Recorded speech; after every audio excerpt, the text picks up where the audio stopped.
चलिए, good morning everyone. Start करें हम लोग। चलो आगे बढ़ते हैं। हमने डिमांड फॉर मनी कंप्लीट कर दिया है, सिर्फ लास्ट पार्ट बचा है डिमांड फॉर मनी। फिर हम जाएंगे सप्लाई ऑफ मनी पर, मतलब ये इस चैप्टर का सेकेंड यूनिट रहेगा। ठीक है, तो सबसे पहले डिमांड फॉर मनी में क्या बचा है, तो पोस्ट केंशियन अप्रोचेस बचे हमारे।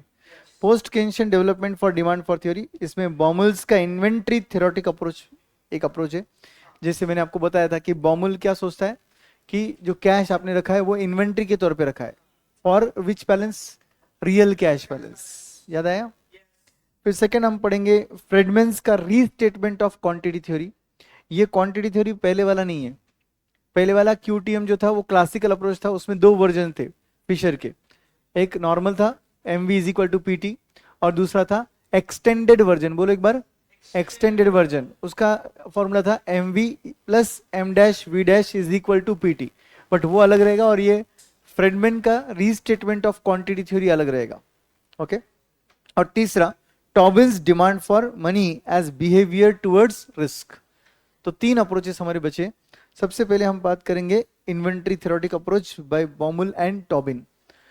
बॉमुल टॉबिन दोनों ने मिलकर अप्रोच दिया था अलग अलग टाइम पे। बॉमुल ने 1952 में बोला और टॉबिन ने 1956 में बोला।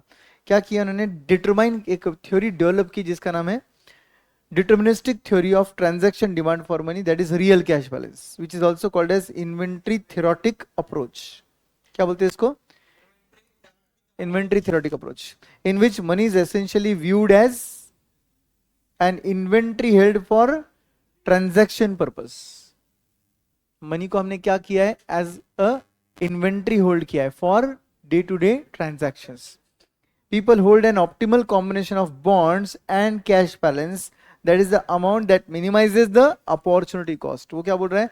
ऐसा amount of cash balance and bond balance आप रखते हो जिसमें आपका opportunity cost of holding money क्या हो जाता है? मिनिमम हो जाता है। The optimal average holding money holding is a positive function of income. Do you agree कि जितना पैसा आप होल्ड करोगे किसके लिए? मनी के फॉर्म में, वो पॉजिटिव फंक्शन है किसका? आपके इनकम का। मतलब मेरा इनकम ज्यादा तो मेरा मनी होल्डिंग भी ज्यादा। ट्रू। दूसरा बोला उन्होंने positive function of price level P. Do you agree? जितना चीजों के दाम ज्यादा रहेगा आपका मनी होल्डिंग ट्रांजैक्शन पर्पस के लिए उतना ज्यादा रहेगा। Do you agree? तीसरा positive function of transaction cost, that is C. Transaction cost मतलब क्या? ये बोलता है कि बॉन्ड और कैश में ट्रांजैक्शन करके शिफ्ट होना पड़ता है। मतलब एक कंपनी है सपोज, उसको जब जब कैश चाहिए तो वो क्या करता है? मार्केट में सिक्योरिटीज बेचता है और कैश लाता है। तो उसको क्या करना पड़ रहा है? ट्रांजैक्शन करना पड़ रहा है, sell off security and bring cash, sell off security and bring cash. तो ट्रांजैक्शन कॉस्ट जितना ज्यादा रहेगा उतना वो नंबर ऑफ ट्रांजैक्शंस कम करेगा, और नंबर ऑफ ट्रांजैक्शंस अगर उसको कम करना है तो एक साथ बड़ा लॉट बेचना पड़ेगा उसको। Are you zipping? तो फिर मुझे क्या करना पड़ेगा? एक साथ अगर बड़ा लॉट में बेच रहा हूं तो मेरे पास कैश भी ज्यादा आएगा, तो मेरा कैश होल्डिंग भी ज्यादा रहेगा। आई रिपीट, ये एक्सप्लेनेशन बहुत इंपॉर्टेंट है, ध्यान दो। सपोज मैं कंपनी हूं, आप बायर्स इन्वेस्टर्स हो, तो मुझे कैश चाहिए मेरे डे टू डे ट्रांजैक्शन के लिए, तो मैं क्या करूं? मैं आपको सिक्योरिटी सेल करूं, आपको आपसे कैश लूं और फिर आगे कैश बैलेंस रखूं फॉर ट्रांजैक्शन। अब बोलो कि आपको सिक्योरिटी बेचकर पैसा लाने में अगर मुझे ज्यादा कॉस्ट लग रहा है, मेरा साल भर का रिक्वायरमेंट 50 लाख का कैश का है, तो मैं क्या करूंगा? साल में एक या दो ट्रांजैक्शन ही करना पसंद करूंगा। मतलब अगर मैंने 25 लाख का एक लॉट आपको बेचा है, दो ट्रांजैक्शन का एग्जांपल ले रहा हूं मैं, तो 25 लैक्स का एक लॉट बेच रहा हूं मैं, तो मेरे पास कैश बैलेंस कितना आ रहा है? 25 lakhs. So I am carrying a bigger cash balance because the transaction cost is more. Just imagine कि ट्रांजैक्शन कॉस्ट नेग्लिजिबल है, नहीं के बराबर है। आपको सिक्योरिटी बेचकर कैश लाने में मुझे कुछ खर्चा नहीं लगता है ज्यादा, तो मैं आपको सिक्योरिटी 25 लाख का लॉट बेचूंगा क्या? नहीं, मैं आपको 5-5 लाख के लॉट बेचूंगा, 1-1 लाख के लॉट 50 बार बेचूंगा। Are you understanding? क्योंकि मुझे खर्चा ट्रांजैक्शन कॉस्ट कम लग रहा है। तो कैन वी से अगर 1-1 लाख के लॉट बेचूंगा मैं तो मेरे पास कैश बैलेंस भी कम ही रहेगा। तो कैन वी से cash balance with me and transaction cost has positive relationship. जितना ट्रांजैक्शन कॉस्ट ज्यादा मेरा कैश बैलेंस भी उतना ज्यादा, जितना ट्रांजैक्शन कॉस्ट कम कैश बैलेंस भी उतना कम। मैंने दोनों एग्जांपल दिया आपको, 25 लाख वाला भी दिया और 1 लाख वाला भी दिया, correct. And is a negative function of nominal interest rates, that is I. Do you agree? Nominal interest rates जितने हाई रहेंगे मेरा कैश बैलेंस उतना मैं कम रखूंगा, क्योंकि मैं किस में शिफ्ट कर दूंगा पैसा? बॉन्ड में। समझे कि नहीं? तो these are the main important, you can say deterministic things, जिसके ऊपर मेरा मनी का डिमांड डिपेंड करता है। मनी का डिमांड डिपेंड करता है मेरे इनकम पर, वाई पर। बोलो क्या रिलेशनशिप है? इनकम जितना ज्यादा मनी का डिमांड उतना ज्यादा। दूसरा डिपेंड करता है मेरे प्राइस लेवल्स पर, चीजों के दाम जितनी ज्यादा उतना मेरा मनी का डिमांड ज्यादा। तीसरा ये डिपेंड करता है मेरे ट्रांजैक्शन कॉस्ट पे, मतलब सिक्योरिटी सेल कर कर पैसा लाने का कॉस्ट, ट्रांजैक्शन कॉस्ट। जितना ट्रांजैक्शन कॉस्ट ज्यादा मेरा कैश बैलेंस उतना ज्यादा ज्यादा, क्योंकि मैं ट्रांजैक्शन कम करूंगा और बड़ा बैलेंस मेरे साथ रखूंगा। साल भर का रिक्वायरमेंट 50 लाख है तो मैं 25-25 लाख के 2 ही लॉट बेच रहा हूं, क्योंकि ट्रांजैक्शन कॉस्ट बड़ा है। बट अगर ट्रांजैक्शन कॉस्ट छोटा है तो मैं 1-1 लाख के लॉट्स बेचूंगा। कितनी बार बेचूंगा? 2 बार नहीं, 50 बार बेच रहा हूं। मगर मुझे चिंता क्यों नहीं है? क्योंकि मेरा ट्रांजैक्शन कॉस्ट कम है। समझे? And lastly it is having a negative relationship with rate of interest. तो कैन वी से सबके साथ पॉजिटिव रिलेशनशिप है, एक है रेट ऑफ इंटरेस्ट जिसके साथ नेगेटिव रिलेशनशिप है। उसके साथ नेगेटिव रिलेशनशिप क्यों है? क्योंकि रेट ऑफ इंटरेस्ट जितना बढ़ेगा मेरा मनी का बैलेंस उतना मैं कम करके, मतलब कैश पोर्टफोलियो कम करके बॉन्ड पोर्टफोलियो बढ़ाऊंगा। सिंपल। Got the point? ये था आपका बॉमुल एंड टोबिन का inventory theoretic approach. Then Tobin का एक सेपरेट थ्योरी है जो बोलता है demand for money as behaviour towards risk. किस पर फोकस किया उन्होंने? रिस्क पर। और बोलता है Tobin the demand for money as behaviour towards aversion to risk propounded by Tobin states that money is a safe asset.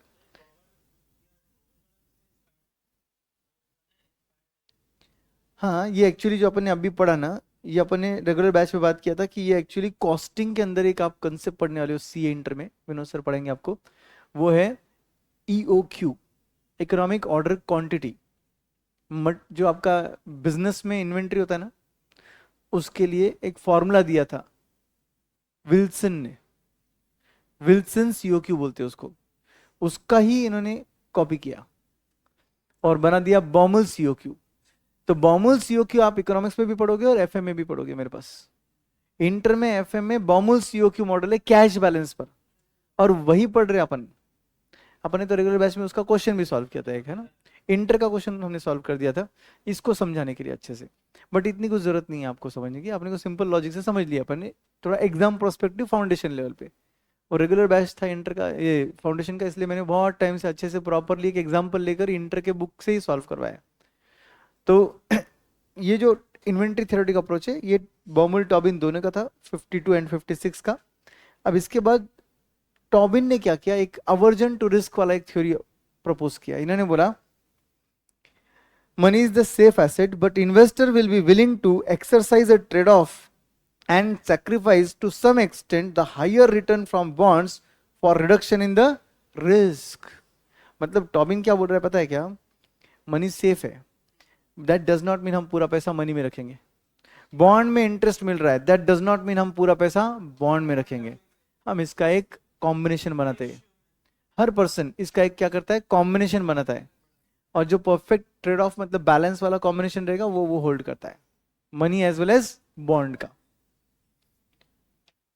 तो वो किस में ट्रेड ऑफ कर रहा है बोलो? किस में ट्रेड ऑफ कर रहा है वो? Bond portfolio and money portfolio में। According to Tobin, rational behavior induces the individual to hold an optimally structured wealth portfolio which comprises of both bond and money. तो देखो ऐसा पोर्टफोलियो बना रहा है जिसमें मनी भी है और बॉन्ड भी है, क्योंकि बॉन्ड में थोड़ा रिस्क है, मनी में तो जीरो रिस्क है।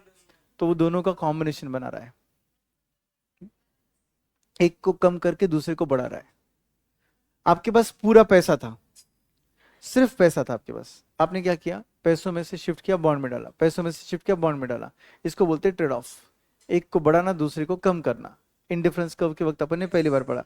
अब इनका एक ऐसा बैलेंस बनाया इन्होंने पोर्टफोलियो का, क्योंकि ये मनी जो था रिस्क फ्री था। बॉन्ड में थोड़ा रिस्क होता है, बट बॉन्ड में इंटरेस्ट मिलता है, इधर इंटरेस्ट नहीं मिलता। तो इसका ऑब्वियसली हमको क्या करना पड़ेगा, एक स्ट्रक्चर्ड पोर्टफोलियो बनाना पड़ेगा, जिसमें कुछ पैसा आपका बॉन्ड में है और कुछ पैसा आपका कैश में। बस इतना ही समझाया इन्होंने, समझा?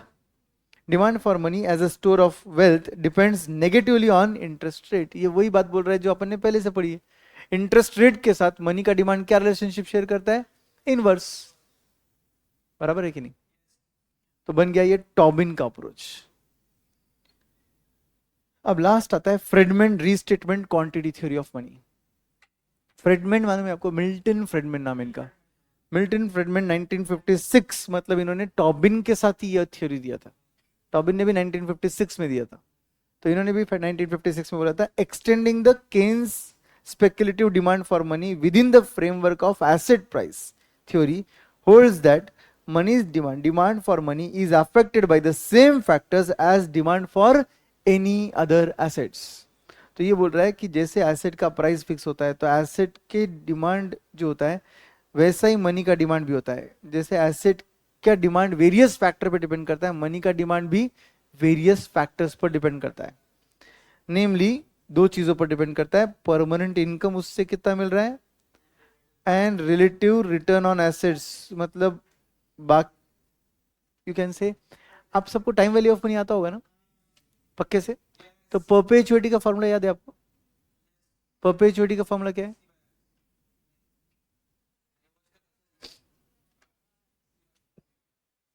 सी क्या है?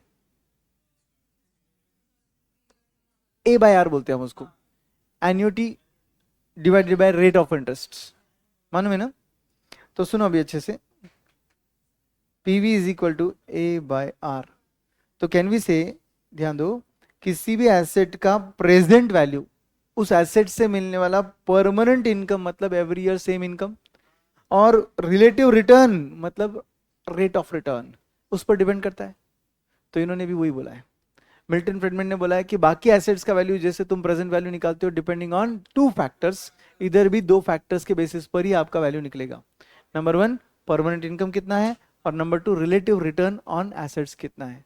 तो रिलेटिव रिटर्न ऑन एसेट्स को हम क्या बुलाएंगे? आर, और परमानेंट इनकम को हम क्या बुलाएंगे? ए। एंड ए बाय आर से क्या बन गया? Present value of asset. समझ गए?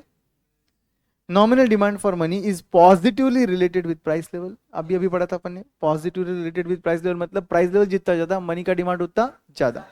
आपको याद है अपने दादा परदादा जो है वो क्या बोलते कि पूरा घर 200 रुपए में चलता था, राइट? अभी क्यों नहीं चलता? अभी क्यों नहीं चलता? क्योंकि प्राइसेस बढ़ गए। तो कैन वी से, इसका मतलब जैसे आपके जेब में अभी 200 रुपए, उनके जेब में उस जमाने में 200 रहते थे क्या? उनके जमाने में उनके जेब में 1 रुपया 2 रुपया रहता था हार्डली, राइट? क्योंकि पूरा घर का खर्चा 200 रुपया था, तो उनके जेब में हार्डली 1 रुपया 8 आने या 2 रुपये रहते थे। तो कैन वी से उनका मनीज डिमांड और अपना मनीज डिमांड दोनों डिफरेंट है, क्योंकि उनके जमाने के प्राइस अलग थे और अपने जमाने के प्राइस अलग है। तो जितना प्राइस लेवल बढ़ता है मनी का डिमांड उतना बढ़ता है। Are you clear? Then money's demand rises if bond and stock, nominal demand for money is positively related with the price level, rises if bond and stock returns, that is RB and RE respectively decline। RB किस क्या बोला इन्होंने? Return from bonds. RE क्या है? Return from equity. तो मुझे एक बात बोलो, आपका पैसा आप इन्वेस्ट करोगे या तो कैश में रखोगे? जितना इधर के रिटर्न्स कम होंगे उतना आपका कैश बैलेंस बढ़ेगा। इधर के रिटर्न्स अगर बढ़ने लग जाए तो आपका कैश बैलेंस आप कम करोगे। तो इसलिए ये बोल रहे हैं inversely related with your RB and RE, it increases if RB and RE declines। Money's demand will increase if RB and RE declines। What is RB? Return from bonds। RE, return from equity।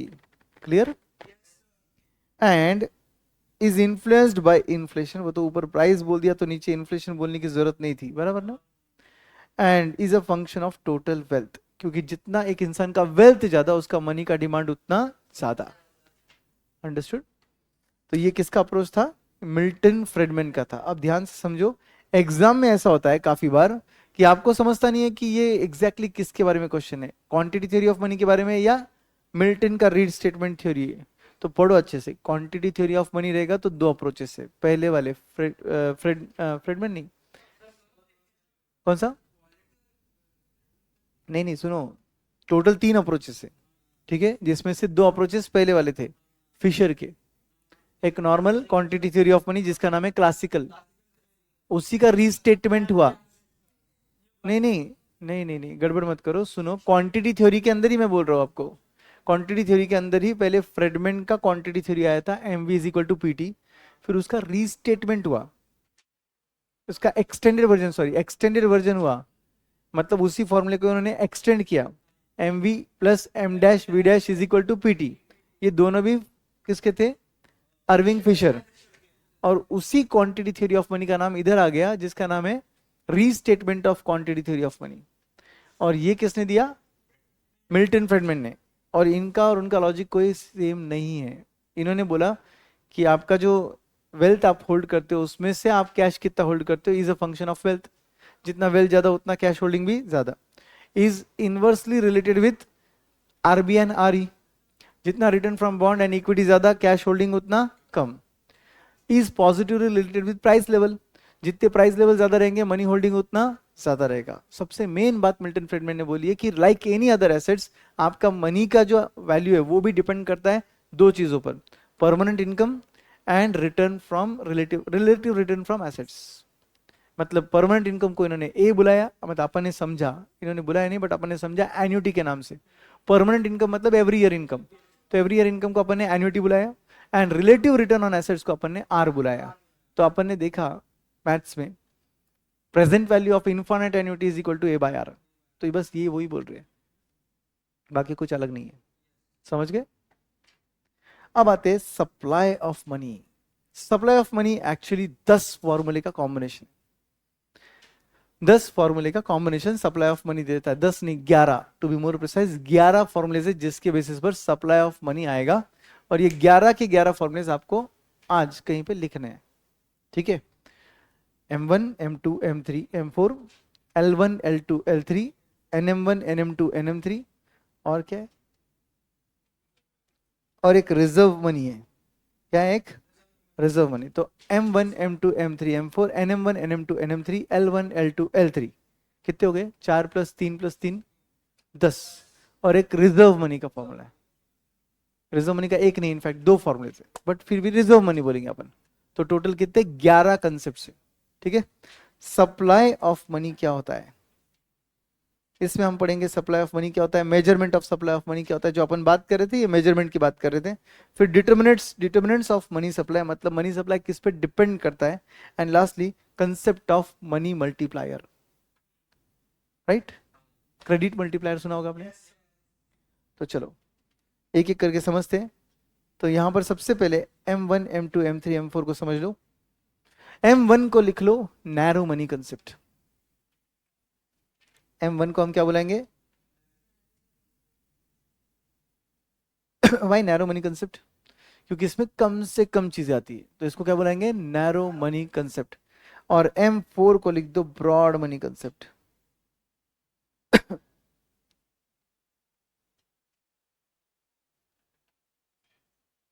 Broad money concept, क्योंकि इसमें ज्यादा से ज्यादा चीजें आती है, इसको broad money बोलते हैं। तो M1 क्या है, currency and coins with people. एक बात समझ लो, मनी सप्लाई जब आप मेजर कर रहे हो तो money in the hands of public देखना है आपको, बैंक्स इंटरबैंक्स नहीं देखना है अपने को, ठीक है। मतलब विद इन बैंक नहीं चाहिए अपने को, अपना पैसा बैंक के पास चलेगा, अपना पैसा खुद के पास चलेगा, अपना पैसा पोस्ट ऑफिस के पास चलेगा, बट बैंक का पैसा बैंक के पास वो मनी सप्लाई में कभी नहीं आता है, ठीक है। तो मनी सप्लाई में सबसे पहले M1 में क्या आता है, currency and coins with people, मतलब अपने जेब में कितना पैसा है अभी रोकड़ा। उसके बाद डिमांड डिपॉजिट्स ऑफ बैंक, जिसको कासा बोलते हैं, करंट अकाउंट सेविंग अकाउंट में जो पैसा है हमारा वो, उसको बोलते हैं करंट अकाउंट सेविंग अकाउंट का पैसा, इसको आप शॉर्ट फॉर्म में लिख सकते हो कासा, ठीक है। इसको डिमांड डिपॉजिट्स क्यों बोलते हैं, demand deposits correct, withdrawable on demand है। आपके करंट अकाउंट का पैसा, आपका सेविंग अकाउंट का पैसा आप विड्रॉ कर सकते हो, इसको विड्रॉएबल ऑन डिमांड बोलते हैं। दो वो अलग बात है कि गवर्नमेंट इस पे भी टैक्स लगा रहा है, but it is demand deposit.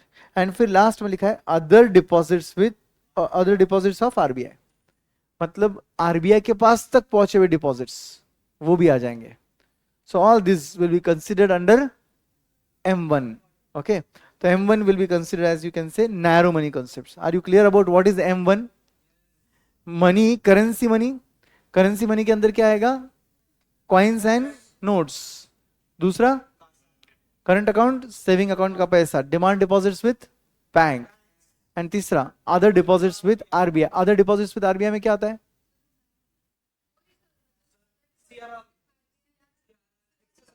बोलता हूं मैं आपको, आपके अंडरस्टैंडिंग के हिसाब से अदर डिपॉजिट्स विद आरबीआई क्या है? करेक्ट, तो पैसा किसका है? अपना ही पैसा है ना, पब्लिक का है। इंटर बैंक अलग है और आरबीआई और बैंक अलग है। Bank of Baroda bank of America के साथ, अमेरिका नहीं sorry, SBI, bank of Baroda ने एसबीआई के पास कुछ डिपॉजिट्स रखे हैं, तो ये हो गया इंटर बैंक, इनको नहीं ले रहे अपन।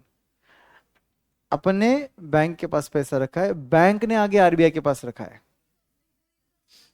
बोलता हूँ तुम्हारा पैसा है मगर वो इनमें नहीं आया अभी तक। करंट अकाउंट, सेविंग अकाउंट का पैसा आरबीआई में नहीं गया है। बैंक के पास जो पैसा आता है सिर्फ आपका पैसा नहीं आता है, बैंक का खुद का कैपिटल भी तो होता है। तो वो क्या तुमने पब्लिक नहीं किया है? सी, इस पूरे टॉपिक के लिए आप एक काम करते हैं, यूनिट के लिए, टॉपिक के लिए मैं बन जाता हूँ सेंट्रल बैंक, ये फर्स्ट बेंच रहेंगी बैंक, और बाकी आप पब्लिक। ठीक है, तो आप मुझे बोलो आपका खाता किसके पास है? बैंक्स के पास है। ठीक है, इसको अपन स्टेट गवर्नमेंट या सेंट्रल गवर्नमेंट भी बना देंगे। ठीक है, ये 3 बैंक है, ये गवर्नमेंट है, वो पब्लिक है, मैं आरबीआई हूँ। तो मेरे पास खाता कौन खोल सकता है? चारों लोग खोल सकते हैं, ये 3 बैंक खोल सकते हैं और ये गवर्नमेंट भी खोल सकता है। इसलिए आरबीआई को बैंकर्स बैंक बोलते हैं और गवर्नमेंट का भी बैंक बोलते हैं। I am adviser to government also, you know my role. Okay, now whatever money you have in your pocket, first item वो आ गया। Whatever money you have with this 3 banks in the form of current account, saving account, वो आ गया। And तीसरा, जो भी इनके डिपॉजिट्स मेरे तक पहुंच गए, अदर डिपॉजिट्स विद आरबीआई, वो आ गए। तो ये जो इनके डिपॉजिट्स मेरे तक पहुंचे, जरूरी नहीं है कि वो पैसा तुमने करंट अकाउंट, सेविंग अकाउंट में रखा हुआ इन्होंने मुझे दिया है, ऐसा जरूरी नहीं है। इनके खुद के लिक्विडिटी इश्यूज होते हैं, जिसकी वजह से मैं चाहता हूँ कि इनका पैसा मेरे पास भी आए। तो वो लिक्विडिटी इशू मेंटेन करने के लिए अगर ये तुम्हारा ही पैसा मेरे पास घुमाएंगे तो क्या फायदा? मैं चाहता हूँ कि इनका लिक्विडिटी स्टैंडिंग भी कुछ हो। तो ये पैसे, बैंक्स के जो कैपिटल होते हैं, वो पैसा भी मेरे पास आ सकता है। नो डाउट ये जो पैसा मैं खुद के पास रख रहा हूं वो इनका परसेंटेज है, ताकि ये बैंक्स कैपेबल है या नहीं है उनका पैसा देने के लिए, वो डिसाइड होगा। बट उसी में से देना जरूरी नहीं है, उनका खुद का भी तो पैसा रहना चाहिए ना। जब ये बैंक फॉर्म हुई थी तो शेयर कैपिटल कहां से आया था? जब ये बैंक बिजनेस कर रही है तो रिजर्व भी तो जमा हो रहे हैं। समझा क्या? तो M1 में ये सब चीजें आ जाती है। ओके, अब ये जो डिमांड डिपॉजिट्स अभी आपने पढ़ा, demand deposits and other deposits पढ़ा ना, ये दोनों को डिपॉजिट मनी ऑफ पब्लिक बोलते हैं। क्या बोलते हैं इसको? Deposit money of public. What it is? Demand deposits with bank, other deposits with RBI. तो एक काम करो, ये दोनों को अगर मैं डिमांड डिपॉजिट्स बुला रहा हूं, किसको? Demand deposits of bank, other deposits of RBI, यहां से लेके यहां तक के पोर्शन को मैंने क्या बुलाया? डिपॉजिट मनी ऑफ पब्लिक बुलाया, बराबर है। तो कैन वी से, अगर क्वेश्चन में currency and coins with public है और डिपॉजिट मनी ऑफ पब्लिक है, तो आपको दोनों आइटम लेने की जरूरत नहीं है। कौन से दोनों आइटम? कासा का and other deposits with RBI का। ये लोग जानबूझ के क्वेश्चन में आपको करंट अकाउंट, सेविंग अकाउंट का पैसा भी देते, अदर डिपॉजिट्स विद आरबीआई भी देते, और डिमांड डिपॉजिट्स ऑफ पब्लिक भी देते हैं। तो अगर आप क्वेश्चन में देखोगे तो ये दोनों का टोटल वो रहेगा। तो आपको लेना क्या है? या तो वो 2 लो या तो ये 1 लो, तीनों नहीं लेने का। सपोज कासा में 5,000 रुपए है और अदर डिपॉजिट्स विद आरबीआई में 1,000 रुपया है, तो डिमांड डिपॉजिट्स ऑफ पब्लिक 6,000 होना चाहिए। तो आप क्या गलती कर देते हो, वो 6 भी लेते हो, ये 5 और 1 भी लेते हो, 12 हो गया। फिर तो 6 और 6 12, और करेंसी एंड कॉइन्स विथ वो भी अलग लेते हो। वैसा नहीं करना है अपने को। नाम से समझो, डिपॉजिट मनी ऑफ पब्लिक, मतलब पब्लिक का पैसा डिपॉजिट के तौर पे जहां पर भी है, फिर वो आरबीआई तक पहुंच गया या वो बैंक्स के पास है, सब कुछ आएगा। समझे? तो M1 सबको क्लियर है। अब M2 में अपन क्या करते हैं, M1 का आइटम लेते तीनों, और उसके साथ साथ saving account with post office bank वो लेते। अब ये पोस्ट ऑफिस बैंक क्या है? पोस्ट ऑफिस जो देखते हो ये बैंक का फंक्शन भी करते हैं। इनके पास हम करंट अकाउंट भी खोल सकते हैं, सेविंग अकाउंट भी खोल सकते हैं, एफडी आरडी भी खोल सकते हैं। ओके, तो इनके सेविंग अकाउंट में जितना पैसा है सिर्फ वही लेना है अपने को। क्या लिखा है? Saving deposits, saving deposits with post office saving bank. मतलब इनके पास टोटल डिपॉजिट्स कितने वो मत लो, सिर्फ सेविंग डिपॉजिट्स में कितना पैसा है वो लो। क्लासिफिकेशन है ये, सेविंग डिपॉजिट्स में कितना पैसा है सिर्फ वही आएगा।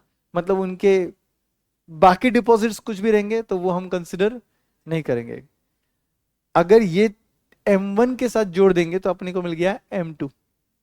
Okay, now I would jump directly to M4। ठीक है, M4 में अपन ने क्या किया, M3 लिया, M3 में क्या आता है वो बाद में देखेंगे। और यहां पे लिया total deposits with post office saving bank. सारे सारे डिपॉजिट्स ले लो, फिर वो कुछ भी हो, फिर वो कुछ भी हो, डबल नहीं होगा। मैं समझाता हूं क्यों नहीं होगा। ओके, तो कैन वी से M2 में सिर्फ सेविंग अकाउंट का पैसा आया और M4 में पूरा पैसा आया। ओके, पूरा पैसा आया, सेविंग का भी आया और बाकी भी आया। डबल क्यों नहीं हुआ? क्योंकि M3 में M2 प्लस नहीं है, M1 प्लस है। M3 में क्या किया इन्होंने, M1 plus net time deposits of bank लिया उन्होंने। समझे क्या? What is net time deposits? Time deposits को बोलते हैं एफडीआरडी वगैरह। नेट क्यों? क्योंकि इंटरबैंक माइनस करना है अपने को। समझा? तो टोटल डिपॉजिट्स में से जब इंटरबैंक माइनस हो जाता है तो उसे बुलाते हैं net time deposits. Time deposit मतलब any deposit for a period of time. जी बा, इंटरबैंक मतलब एक बैंक का एफडी दूसरे बैंक के पास रह सकता है ना, तो वो इंटरबैंक एफडी हो गया फिर। हाँ, इंटरबैंक डिपॉजिट लेने का सवाल ही नहीं आता, क्योंकि उससे डबल काउंटिंग होगा इकोनॉमी में, आपने को वो नहीं करना है। इसलिए अपन नेट वर्ड जहां देख रहे हैं मतलब वो नेट ऑफ क्या रहेगा, इंटर बैंक रहेगा। समझ गए? तो कैन आई से कि अपने को M1 से M4 सब समझा। अब सोच सुनो अच्छे से, मैं चीजें बोलूंगा, आप सिर्फ बोलोगे कि वो कहां इंपैक्ट दिया है उन्होंने।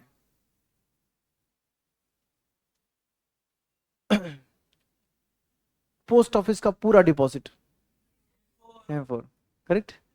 Time deposits with bank M3 में दिया, करेक्ट। सिर्फ सेविंग डिपॉजिट्स पोस्ट ऑफिस का M2 में दिया, correct. I hope you understanding, और याद रखने की जरूरत भी नहीं है, क्लियरली समझ गया अपने को। ओके, अब आते हैं NM1 NM2 NM3 पर। ये इधर देखो, NM1 NM2 NM3। NM1 is nothing but ये NM1 क्या होता है, ये न्यू मॉनेटरी मेजर है।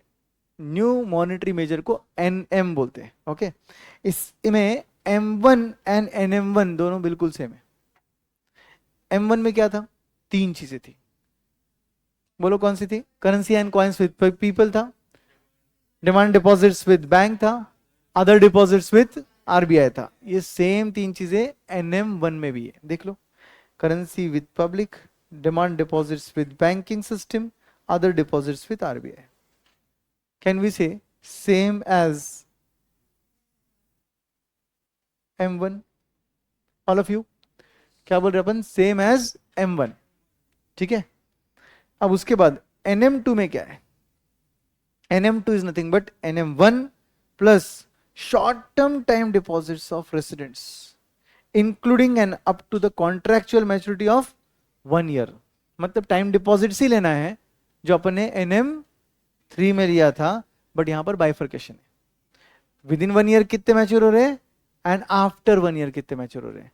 जो भी विद इन 1 ईयर मैच्योर होंगे वो NM2 में आएंगे, जो भी आफ्टर मैच्योर होंगे वो NM3 में जाएंगे। ये देखो लॉन्ग टर्म डिपॉजिट्स, तो इनको बाइफर्केशन चाहिए टाइम डिपॉजिट्स में, तो ये किस में जाएंगे, NM2 NM3 में जाएंगे। मतलब कैन वी से M3 का ब्रेकअप आपको NM2 और NM3 में मिलता है।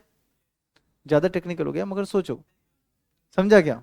NM3 सॉरी M3 में क्या था, टोटल डिपॉजिट्स, कौन सा, टाइम डिपॉजिट्स। अब उसके अंदर with in 1 year after 1 year सब आ गया। मुझे जानना है कि विद इन 1 ईयर कितना है, मैं क्या करूं, NM2 देखो, और आफ्टर 1 ईयर कितना है देखना है, NM3 देखो। एग्जैक्ट 1 ईयर रहेगा तो NM2 में आएगा, within and up to 1 year बोला उन्होंने। झेपा गया, इजी। एंड इन्होंने बोला कि इस NM3 में इसके साथ call oblique term funding from financial institution डाल दो। फाइनेंशियल इंस्टीट्यूशन मालूम है आपको, बैंक्स के जैसे ही होते हैं फाइनेंशियल इंस्टीट्यूशंस, जो क्या काम करते हैं, लेंडिंग का ही काम करते हैं।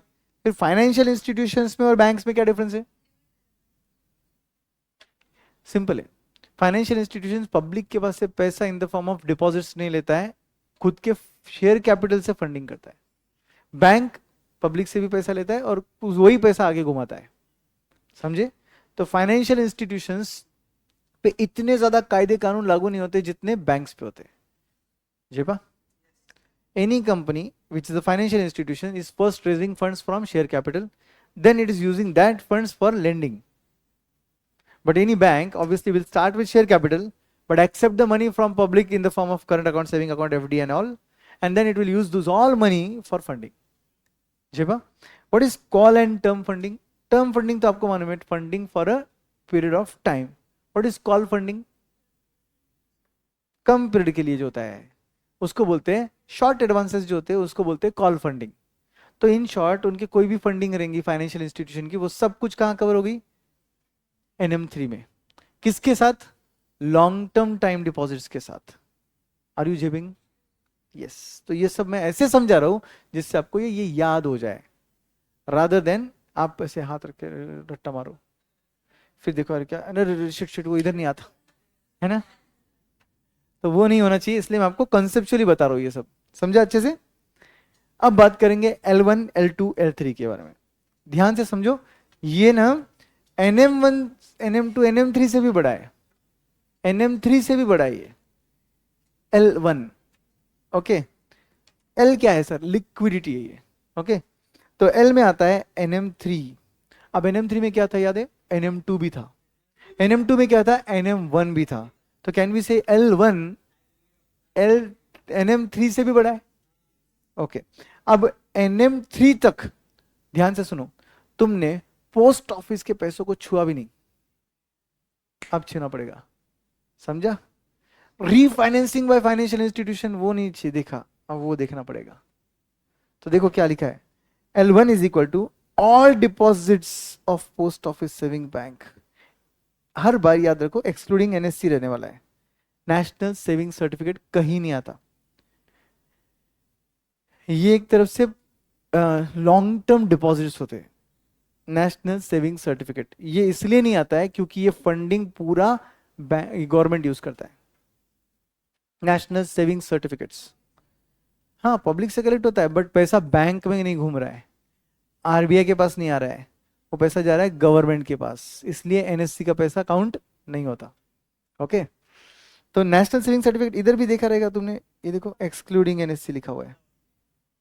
तो NSC का पैसा कभी भी कोई भी मनी सप्लाई में काउंट नहीं होगा, ये याद रखना।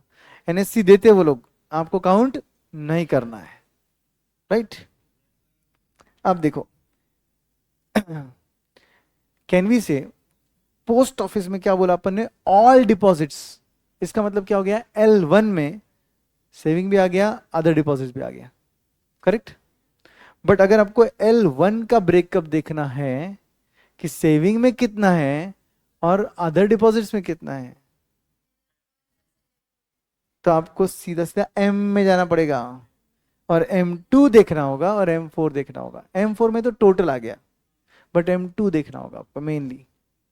पोस्ट ऑफिस के सेविंग में कितना पैसा है मेरे को उतना देखना है, तो मुझे M2 देखना होगा। मगर टोटल देखना है तो मैं या तो M4 में जाऊंगा या तो L1 में जाऊंगा, समझे। अब L2 में क्या है, L1 प्लस है, इसका मतलब वो तो भाई NM1 NM2 NM3 से भी बड़ा था और L1 से भी बड़ा हो गया ये, क्योंकि L2 is equal to L1 plus बोल रहा है और L1 में NM3 था। आपको समझ रहा है, तो अपन ब्रॉड ब्रॉड ब्रॉड कंसेप्ट पे जा रहे हैं अभी। ओके, अब इसमें क्या आता है L2 में, L2 में आता है L1 plus term deposits with term lending institutions and refinancing institutions. क्या बोला इन्होंने, term lending institutions and refinancing institutions. Are you understanding everyone. Plus term borrowing by financial institutions plus certificate of deposits issued by financial institutions. In short, L2 is standing for financial institutions. Financial institutions का पूरा funding इसमें आ जाता है। ये funding किसने create किया, financial institution ने। किसको मिला, पब्लिक को। तो ये पैसा किसके पास है, पब्लिक के पास है, करेक्ट। एंड L3 में L2 प्लस, इसका मतलब ये तो सबसे बड़ा हो गया, पब्लिक डिपॉजिट्स ऑफ NBFC आता है। NBFC भी वही है, बैंकिंग का ही काम कर रहा है, बट सिर्फ क्या कर रहा है, वो शेयर कैपिटल ले रहा है और फंडिंग कर रहा है। Non banking financial institutions, NBFC नाम सुना होगा ना आपने। तो बैंक में और इनमें यही डिफरेंस होता है वापस से, कि ये खुद के पैसों से फंडिंग करते हैं NBFC। वापस से इन पे RBI के इतने ज्यादा कायदे कानून नहीं होते जितने बैंक के होते हैं, क्योंकि बैंक में फ्रॉड हो सकता है। इधर तो ये खुद का पैसा इन्वॉल्व है, फ्रॉड होने के चांसेस कम है। NBFC, तो कैन वी से L3 स्टैंडिंग फॉर NBFC। सुनो मैं समराइज कर रहा हूं अच्छे से, ओके सब याद हो जाएगा आपको अच्छे से। अभी बोलो, L3 में क्या आया, NBFC। L2 में क्या आया, फाइनेंशियल इंस्टीट्यूशंस। L1 में क्या आया, पोस्ट ऑफिस। सब याद तो है, नथिंग टू वरी, समझा। अब कैन वी से अपन ने 4 + 3 + 3 10 फॉर्मुलेस कवर किए, याद है सबको, ओके। अब आते हैं रिजर्व मनी। ये मुझे नहीं लगता कि पूछेंगे ये, बट फिर भी सुन लो ऐसे ही। Reserve money is nothing but high powered money. क्या होता है बोलो, हाई पावर्ड मनी, मतलब मनी क्रिएटेड बाय RBI, उसको बोलते हैं रिजर्व मनी। लिख दो उधर, money created by RBI, high powered money. इसको बहुत सारे नाम है एक्चुअली, हाई पावर्ड मनी भी बोलते हैं इसको, मॉनिटरी बेस भी बोलते हैं इसको। क्या बोलते हैं, monetary base. And this is nothing but money created by RBI, ठीक है, बेस, ठीक है। अब इसमें क्या आ गया, करेंसी इन सर्कुलेशन। जितना भी करेंसी अपने सर्कुलेशन में, किसने क्रिएट किया, वो RBI। Bankers deposit with RBI, banker ने जो डिपॉजिट रखा है RBI के पास, वो other deposits with RBI। Public का डिपॉजिट जो RBI तक पहुंच गया है वो भी आ गया इसमें। बैंकर का डिपॉजिट RBI के पास आ रहा है बैंक की खुद के फंडिंग से, पब्लिक का डिपॉजिट RBI के पास आ रहा है थ्रू बैंक्स। वो सब मिलाकर RBI ने क्रिएट किया हुआ पैसा है। मुझे एक बात बोलो, RBI ने जो पैसा क्रिएट किया, या तो वो पब्लिक के पास रहेगा, या तो वो बैंक के पास रहेगा, या तो वो RBI के पास रहेगा। तो तीनों भी कवर कर लिया अपन ने। इसमें और M1 में बहुत फर्क है। M1 में तुमने करेंसी इन सर्कुलेशन लिया और तुमने अदर डिपॉजिट्स विद RBI लिया, बैंक का डिपॉजिट नहीं लिया तुमने, बैंकर्स डिपॉजिट विद RBI नहीं लिया। यहाँ पे बैंक का डिपॉजिट विद RBI भी आ रहा है, ओके। और वहां पर क्या लिया था याद है क्या, CASA, current account, saving account, जो यहां पे नहीं आया है, समझे। तो रिजर्व मनी में क्या आया, करेंसी इन सर्कुलेशन, दूसरा bankers deposit with RBI, and last other deposits with RBI। Reserve money का एक और फॉर्मूला है, ये फॉर्मूला थोड़ा कॉम्प्लिकेटेड है, देख लो सिर्फ। Net RBI credit to government, भाई साहब आरबीआई ने जो पैसा क्रिएट किया उसमें से गवर्नमेंट को भी दिया है, करेक्ट। नेट क्यों वर्ड यूज किया, इंटरबैंक लेने का नहीं। दूसरा, RBI credit to commercial sector, RBI ने कोई कमर्शियल सेक्टर को अगर क्रेडिट दिया रहेगा कोई डेवलपमेंटल प्रोजेक्ट्स वगैरह के लिए तो वो भी कंसिडर होगा क्योंकि वो आरबीआई का पैसा है। RBI claim on banks, RBI बोल रहा है मुझे इस बैंक से इतना आना बाकी है, उस बैंक से उतना आना बाकी है, वो भी आरबीआई का पैसा है। Plus RBI net foreign assets, net word use किया बिकॉज बाहर की कंट्री में आरबीआई इन्वेस्ट कर रहा है फाइनेंशियल एसेट्स में, वैसे ही बाहर के सेंट्रल बैंक हमारे फाइनेंशियल एसेट्स में इन्वेस्ट कर रहे हैं, तो आउटवर्ड माइनस इनवर्ड, एनएफआई जैसा, okay. And plus government's currency liability to public, government ने पब्लिक को कितना देना बाकी है वो भी तो अल्टीमेटली आरबीआई ने क्रिएट किया वो पैसा है ना, जो गवर्नमेंट ने किससे बोरो किया, पब्लिक से बोरो किया। तो आरबीआई किसको पेएबल है, पब्लिक को, सॉरी गवर्नमेंट किसको पेएबल है, पब्लिक को, ओके। एंड लास्टली माइनस कर दो, सब चीजें ऐड हुई अभी तक, माइनस कर दिया RBI net non monetary liabilities. What is non monetary liability, RBI का रिजर्व्स एंड सरप्लस, आरबीआई का रिजर्व्स एंड सरप्लस आरबीआई के बैलेंस शीट में कहां दिखेगा, लायबिलिटी साइड में। क्या वो पेएबल है सच में, नहीं, वो सिर्फ अकाउंटिंग की वजह से रिजर्व्स एंड सरप्लस उधर दिख रहा है, बट आरबीआई उसको पे नहीं करने वाला, इसलिए उसको नॉन मॉनिटरी लायबिलिटी बोलते हैं। क्या बोले उन्होंने, non monetary liability of RBI, समझे। तो इसको रिजर्व मनी बोलते हैं। रिजर्व मनी का ये दूसरा वाला फॉर्मूला थोड़ा कॉम्प्लिकेटेड है, अगर एग्जाम में आता है तो सब चीजें ऐड करना है, एक चीज माइनस करना है, non monetary liability of RBI, बराबर है। आरबीआई का बैंक्स के साथ पास से कितना आना बाकी है वो आएगा, मनी इन सर्कुलेशन है वो भी आएगा, नहीं मनी इन सर्कुलेशन इधर नहीं लिया, पहले वाले फॉर्मूले में था वो। आरबीआई ने गवर्नमेंट को कितना दिया वो लेना है, गवर्नमेंट ने पब्लिक से कितना बोरो किया वो लेना है, आरबीआई को बैंक्स से कितना आना बाकी है वो लेना है, आरबीआई ने फॉरेन एसेट्स कितने एक्वायर किए नेट वो लेना है, माइनस क्या करना है, आरबीआई का नॉन मॉनिटरी लायबिलिटी माइनस करना है, याद रहेगा। So these are the 11 formulas today in the night before sleeping you should update, एक जगह सब लिख दो। आपने सिर्फ ये फॉर्मुलेस नहीं पढ़े आज, आज मनीज डिमांड के भी फॉर्मुलेस पढ़े। तो right from M V is equal to P T, वहां से फॉर्मुलेस रिवाइज करो, कहां तक, रिजर्व मनी तक, और सब फॉर्मुलेस एक जगह लिख दो, बिकॉज एग्जाम के एक दिन पहले ये फटाफट पढ़ने आना चाहिए, और एग्जाम तक कम से कम 50 बार पढ़ने आना चाहिए। एग्जाम के एक दिन पहले भी 5 बार पढ़ेंगे अपन, आर यू गेटिंग। वो तब अच्छे से पढ़ी जाएगा जब आपके हैंड राइटिंग में लिखा रहेगा। मेरे प्रिंटेड नोट्स में कलर्ड फॉर्मेट में अच्छा हैंड राइटिंग में लिखा हुआ है, बट इसको पढ़ने के लिए एग्जाम के एक दिन पहले टाइम लगता है, आपका कंफर्ट लेवल भी कम रहता है, खुद के हैंड राइटिंग का कंफर्ट लेवल ज्यादा रहता है, कॉन्फिडेंस भी ज्यादा आता है, इसलिए खुद के हैंड राइटिंग से लिखो, समझे। कर लोगे अच्छे से।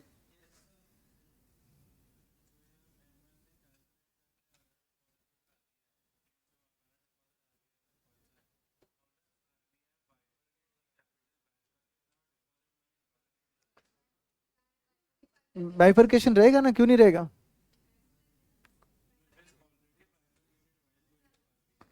नहीं नहीं, रियल लाइफ, तुम अगर रियल लाइफ पूछ रहे हो ये सिनेरियो, तो रियल लाइफ सिनेरियो में actually other deposits with RBI is nothing but public का पैसा आरबीआई के पास आ रहा है। अब वो कैसे आ रहा है, वो कैसे आ रहा है, उसका टिपिकल एग्जांपल्स होते हैं अलग अलग रियल लाइफ में, जहां पर पब्लिक का पैसा आरबीआई तक पहुंचता है, और क्लियर कट बाइफरकेशन रहता है इसका कि पब्लिक का पैसा कितना आया है और बैंकर्स डिपॉजिट कितना आया है। हाँ हाँ, तुम अगर आरबीआई के वेबसाइट पर जाओगे तो भी ऑफिशियल डेटा आपको वहां पे मिलेगा। हाँ, रियल टाइम नहीं रहता है, एवरी क्वार्टर में अपडेट होता है। हाँ हाँ, बैंक बैंक का अगर बिजनेस करना है तो आरबीआई को देना ही पड़ेगा वो।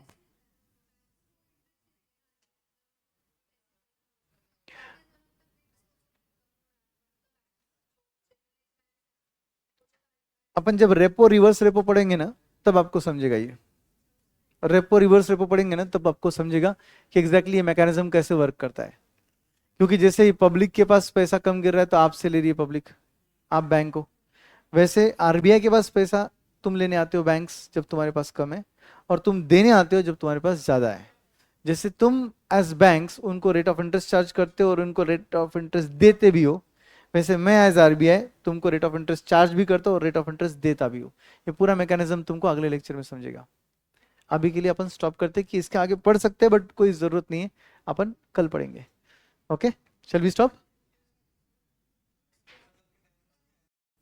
तो हमने क्या क्या कवर कर लिया? M1, M2, M3, M4, NM1, NM2, NM3, L1, L2, L3, reserve money also called as high powered money या तो monetary base, monetary base. Okay great. अब सुनो अच्छे से, मेन कॉन्सेप्ट अभी इससे लिंकिंग में जो है वो मैं बता रहा हूं आपको। सप्लाई ऑफ मनी जो होता है इकोनॉमी में, जो मनी सप्लाई होता है उसके प्राइमरली दो सोर्सेस होते हैं। उसको दो सोर्सेस बोलो, प्राइमरली नहीं, दो सोर्सेस बोलो। एक प्राइमरी सोर्स ऑफ मनी और एक सेकेंडरी सोर्स ऑफ मनी। तो यहाँ पे देखो determinants of supply of money. First view is that the money supply is determined exogenously by central bank. What we have discussed about exogenously? Externally, मतलब RBI खुद decide करता है कि money supply कितना रहेगा, ये फर्स्ट व्यू है। Second view बोलता है कि money supply is determined endogenously, मतलब इंटरनली। एक्सोजिनियसली मतलब एक्सटर्नल होता है, इंडिजिनियसली मतलब इंटरनल होता है। Internally by changes in the economic activity which affects the people's desire to hold the currency relative to deposit, rate of interest etcetera.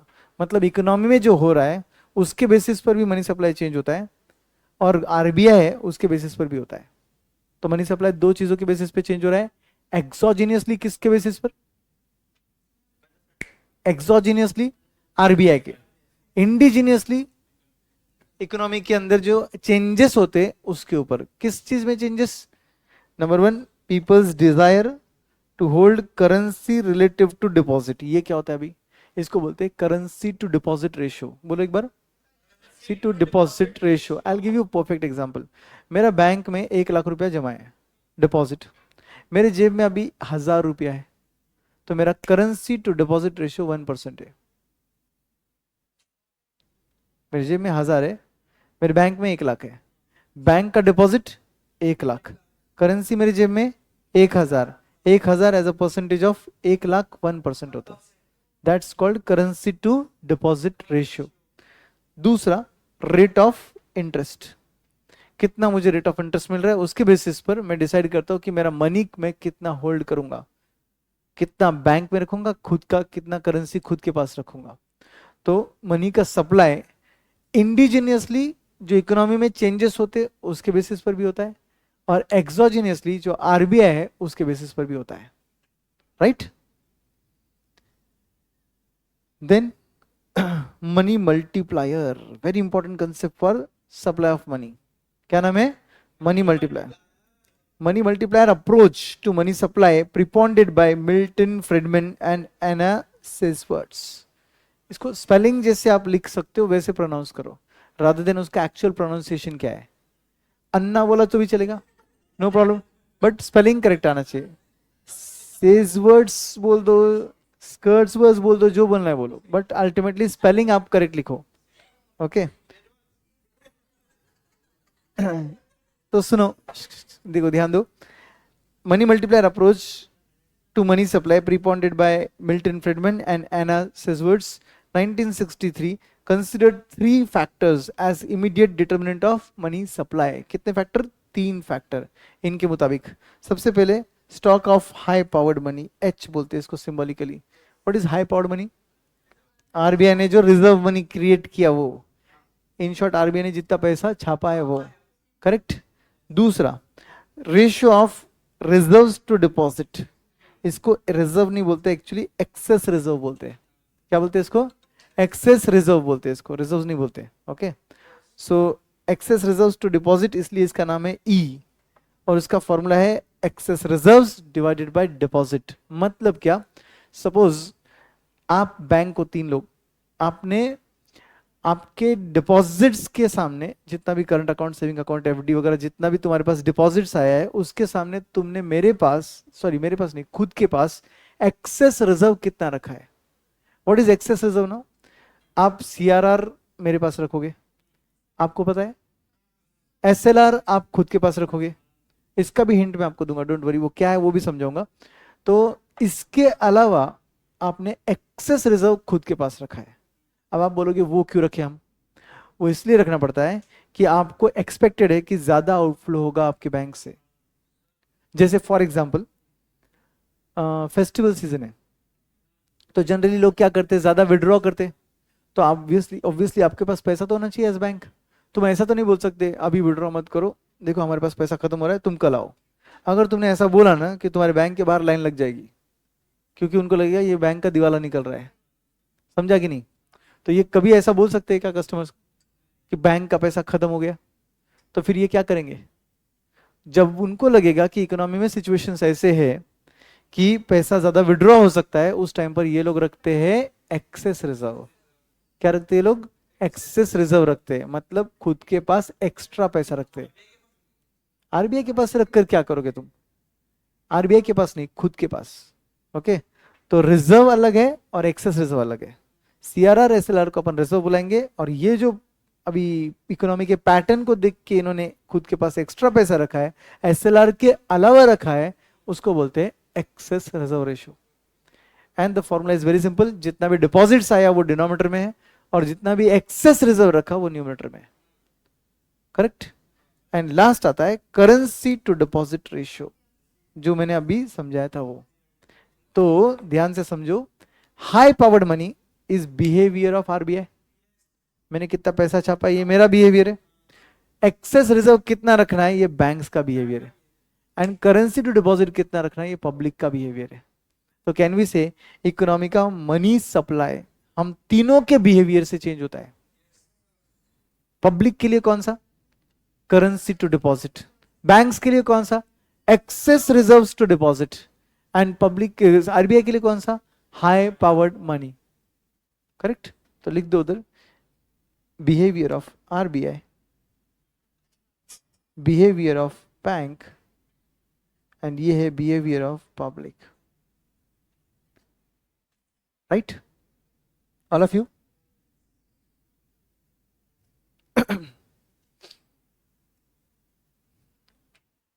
Now come to credit multiplier. मिला क्या? Money multiplier, credit multiplier यही है। ये बोलता है credit multiplier also refer to as deposit multiplier और deposit expansion multiplier describes the amount of additional money created by commercial bank through the process of lending the available money it has in excess of central bank's reserve requirement। क्या बोला, समझा क्या? देखो, जब RBI ने पैसा छापा 1000 रुपया, तो इनके पास पहुंचा 1000। इन्होंने क्या किया, ये पैसा एज बैंक्स इन्होंने ये पैसा तुमको लेंड किया। करेक्ट? बट क्या, सपोज एक ही बैंक है ये, इसके पास 1000 आया, तो इसने पूरा 1000 लेंड कर दिया क्या? इसको आरबीआई बोलता है कि रिजर्व रख। सपोज 2 मिनट के लिए सिंप्लिसिटी पर्पस के लिए अपन रिजर्व 10% समझते हैं, तो ये बैंक क्या करेगा, 1000 रुपए में से 10%, 100 रुपया खुद का रिजर्व रखेगा, भले ही खुद के पास या आरबीआई के पास, वो छोड़ दो। It's called non loanable funds. Non loanable funds मतलब वो पैसा लोन के तौर पे नहीं दिया जा सकता। करेक्ट? तो फिर बचा कितना, 900, वो देगा किसी 3 लोगों को लोन के तौर पे। वो 3 लोगों 900 रुपया किसी को पे करेंगे। अब लोन लिया है तो ऑब्वियसली पे करेंगे ना किसी को। जिस किसी को भी पे किए उनके खाते इस बैंक में, तो इन्होंने इस बैंक में कितना डिपॉजिट किया, 900 रुपया। ये बैंक 900 का 10%, 90 रिजर्व रखेगा और 810 लोन के तौर पे देगा। वो 810 आगे पे होगा, फिर तीसरे बैंक के पास गया या पहले बैंक के पास आया, व्हाटएवर। समझा कुछ? इकोनॉमी में पैसा कितना आया था, 1000, कितना बना, तो it is 1 by reserve ratio, that is 10 times. मेरे एग्जांपल में 10 टाइम्स। तो इकोनॉमी में पैसा आरबीआई ने कितना लाया था, 1000, बना कितना, 10,000। तो मेरा मल्टीप्लायर कितना हो गया, 10 टाइम्स का हो गया। बट अगर ये रिजर्व मेरा 12% होता, तो 1 बाय रिजर्व रेशियो करने से क्या होता है, 1 बाय 12 अगर अपन करेंगे तो 8% अप्रोक्सीमेटली, 8.33 टाइम्स, 8.33 टाइम्स का मेरा मल्टीप्लायर रहेगा। मतलब क्या, समझा क्या? जितना रिजर्व रिक्वायरमेंट बढ़ेगा उतना आगे मल्टीप्लायर कम होगा। कॉमन सेंस है, उतना पैसा बैंक लोन के तौर पे दे ही नहीं सकता, तो बैंक का अपनी भाषा में कैपेसिटी टू गिव लोन कम हो रहा है, तो क्रेडिट क्रिएशन भी कम होगा। जितना रिजर्व कम रहेगा उतना क्रेडिट क्रिएशन ज्यादा होगा। अगर रिजर्व रिक्वायरमेंट 5% पकड़ा ना तो मनी मल्टीप्लायर का वैल्यू आएगा 20 गुना, 1/5। समझे कि नहीं? समझे क्या?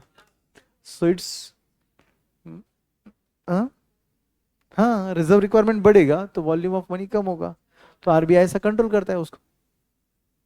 समझे क्या? So that's called credit multiplier. आपको समझ गया सबको? अब ये जो भी हम पढ़ रहे हैं ये सब मॉनेटरी पॉलिसी के अंडर आता है, राइट? इसमें अपन ने कुछ बातें छोड़ी। ये देखो यहाँ पे सोर्सेस ऑफ मनी सप्लाई मिला। दो सोर्स, एक प्राइमरी एक secondary. Primary source of money supply कौन है? ध्यान से सुनो, RBI. Secondary source of money कौन है? ये बैंक। समझे? तो पढ़ो क्या लिखा है। Central bank of all countries are empowered to issue currency and therefore central bank is the primary source of money supply. Underline करो, central bank is the primary source of money supply in all countries. In effect high powered money is the source for all other form of money. Correct है क्या? RBI जो पैसा छापता है उसकी वजह से पैसा आगे बनता है। आरबीआई पैसा छापेगा नहीं, आगे कुछ बनेगा नहीं। Okay. Second major source of money supply is the banking system of the country because they are creating credit creation. बराबर है कि नहीं? सो वो बन जाता है secondary source of money.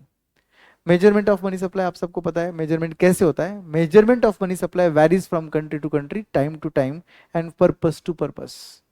Country to country, time to time, purpose to purpose. Measurement of money supply is essential as it becomes the framework and enables the framework to evaluate whether the stock of money in the economy is consistent with the standard of price stability. देखो economy में क्या price रहेगा वो depend करता है demand कितना है और सप्लाई कितना है। डिमांड तो अपन ने देख लिया, पूरे थ्योरीज पढ़े अपन ने डिमांड के। अब अपन सप्लाई देख रहे हैं कि सप्लाई कितना है, वो मेजर कैसे होता है, और वो मेजर होने के बाद उसका यूज क्या है। उसका यूज ये है कि वो डिसाइड करने में हेल्प करता है कि इकोनॉमी में प्राइजेस क्या रहेंगे। अंडरस्टूड? तो लिख दे, अंडरलाइन कर लो इसको यहां पर। Consistent with the stock of money in the economy, यहां से अंडरलाइन करो। Stock of money in the economy is consistent with the standard of price stability. To understand the nature of deviation from this standard, अगर कोई standard से deviation हो रहा है, मतलब आपने स्टैंडर्ड सेट किया था 10,000 करोड़ होना चाहिए बट है 8,000 करोड़ या है 11,000 करोड़, तो इसको बोलते हैं डेविएशन फ्रॉम स्टैंडर्ड। तो उसका रीजन क्या है, अपन उसका डेविएशन का नेचर समझते हैं, मतलब कौन सी जगह सप्लाई ज्यादा हो रहा है, कौन सी जगह सप्लाई कम हो रहा है। And to study the causes of money growth, money grow हो रहा है तो उसके कॉजेस क्या है, अपन वो भी स्टडी करते हैं। तो मनी मेजरमेंट का ये यूज है जो अपन ने देखे अभी, ये क्या है, सब मनी मेजरमेंट के यूज। प्राइस की स्टेबिलिटी, प्राइस का स्टैंडर्ड से डेविएशन कितना है और वो डेविएशन के रीजंस क्या है, और मनी का ग्रोथ क्यों हो रहा है। Okay. In India RBI has been publishing data on 4 alternative measures of money supply, M1, M2, M3, M4 besides the reserve money. कितना उन्होंने बनाया है, उसके अलावा ये 4 अलग अलग मनी सप्लाई आरबीआई के ऑफिशियल वेबसाइट पे आते हैं, टाइम टू टाइम अपडेट होते हैं। और इसी के बेसिस पर तो मॉनेटरी पॉलिसी कमेटी क्या करती है, अपने एक्शंस लेती है। Repo rate, reverse repo rate, अपन उस पर अभी आने वाले हैं। लेटेस्ट में 6 दिन पहले 4 दिन पहले जो अपना एक मीटिंग की बात हुई थी, यस, आज आपको रियल में समझेगा कि उस 4 दिन पहले क्या हुआ था। देन ये देखो, ये effect of government expenditure on money supply, effect of government expenditure on money supply. When RBI lends to government under phase and means advance which is also called as overdraft। Business की भाषा में अगर एक bank business को overdraft देता है, तो आपको पता है ओवरड्राफ्ट क्या होता है? मतलब एक करंट अकाउंट है जिसको आप ओवर विड्रॉ कर सकते हो, उसको बोलते हैं ओवरड्रॉ। करेक्ट? वैसे ही ये गवर्नमेंट है, इसका करंट अकाउंट मेरे पास है आरबीआई के पास, और मैं इसको परमिशन दे रहा हूं कि तू खुद का करंट अकाउंट ओवरड्रॉ कर सकता है। तो इसको बोलते हैं दो नाम, एक तो ओवरड्राफ्ट बोल दो कॉमन सेंस में, या फिर इसको बोलते हैं बैंकिंग भाषा में आरबीआई ने जो गवर्नमेंट को दिया है ways and means advance, temporary loan, temporary loan लिख दो वहां पे, वेज एंड मींस एडवांस लिखा है, देखो वहां पे WMA, लॉन्ग फॉर्म लिख दो उसका, वेज एंड मींस एडवांस, और ब्रैकेट में आप लिख सकते हो शॉर्ट टर्म में था, गवर्नमेंट के शॉर्ट टर्म नीड्स के लिए ये पैसा यूज होता है।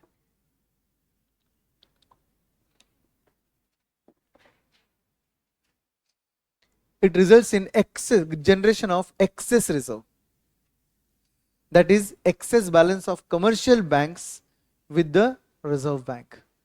इससे क्या होता है, एक्सेस बैलेंस आता है, किसका किसके पास आता है, कमर्शियल बैंक का आरबीआई के पास आता है। कैसे आता है मगर, देखो आरबीआई को इस बार कमर्शियल बैंक को नहीं देना है, गवर्नमेंट को देना है।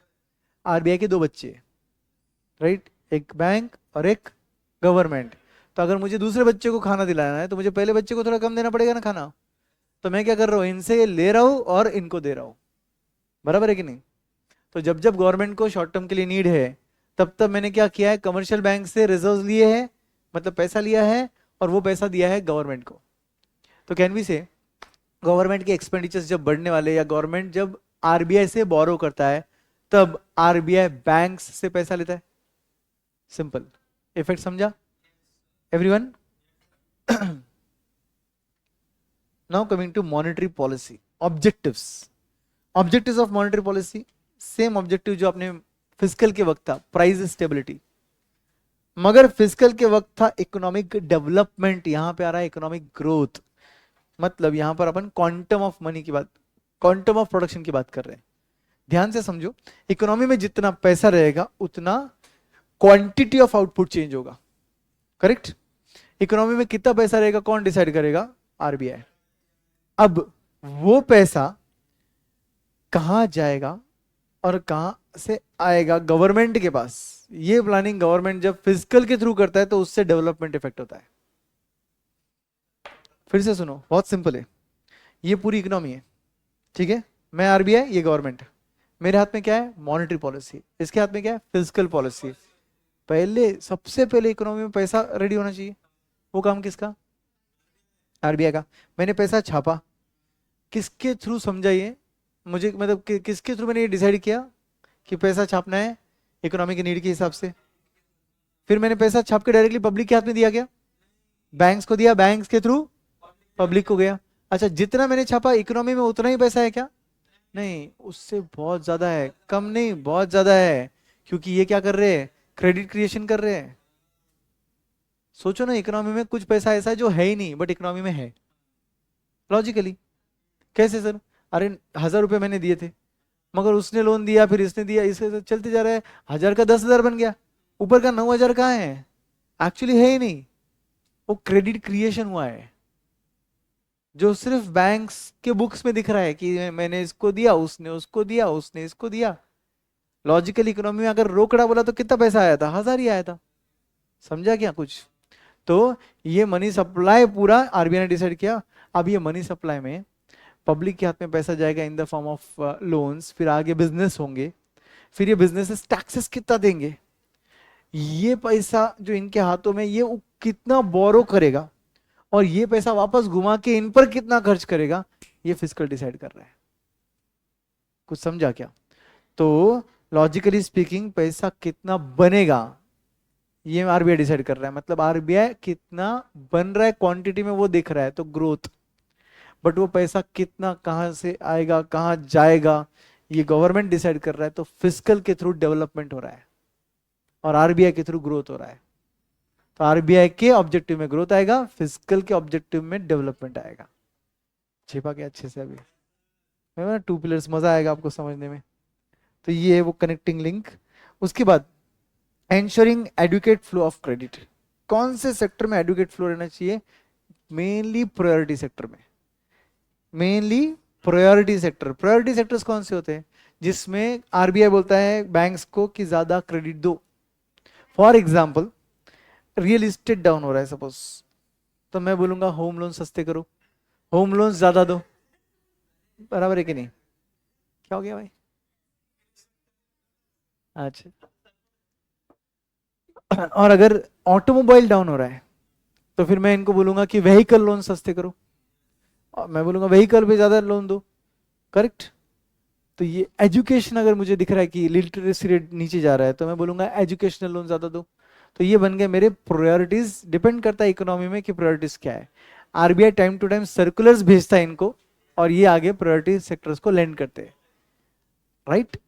तो ये होता है ensuring adequate flow of credit. Next and last is creation of an efficient market for government securities. ये भी एक खतरनाक कंसेप्ट है। आरबीआई, ये गवर्नमेंट है, ये आपसे बोरो करना चाहता है। आप क्यों दोगे भाई बोरोइंग इनको? राइट। सेफ एसेट है इसलिए दोगे। क्या है? सेफ एसेट है इसलिए दोगे। रिस्क फ्री माना जाता है गवर्नमेंट का इन्वेस्टमेंट जो होता है बॉन्ड बॉन्ड में, ट्रेजरी बिल्स, ये रिस्क फ्री है ऐसा माना जाता है। ठीक है। बट सिर्फ पब्लिक से बोरो करना, आरबीआई के सिक्योरिटीज नहीं बिक सकते, क्योंकि पब्लिक के पास इतना पैसा नहीं रहता है। पैसा अधिकतर किसके पास है? बैंक्स के पास है। तो मेरी वजह से इनके सिक्योरिटीज का मार्केट क्रिएट होता है। कैसे क्रिएट होता है वो लास्ट पॉइंट में लिखा है, ensuring efficient market for government securities. अब आप सोच रहे हो सर आरबीआई गवर्नमेंट बॉन्ड के मार्केट को कैसे क्रिएट करता है? तो बहुत सिंपल लॉजिक है उसका। एसएलआर पता है आपको क्या लॉन्ग फॉर्म है? Statutory liquidity ratio. अभी फिलहाल 18% है सपोज, उसके आसपास ये, डोंट वरी। तो 18% एसएलआर का मीनिंग क्या हुआ?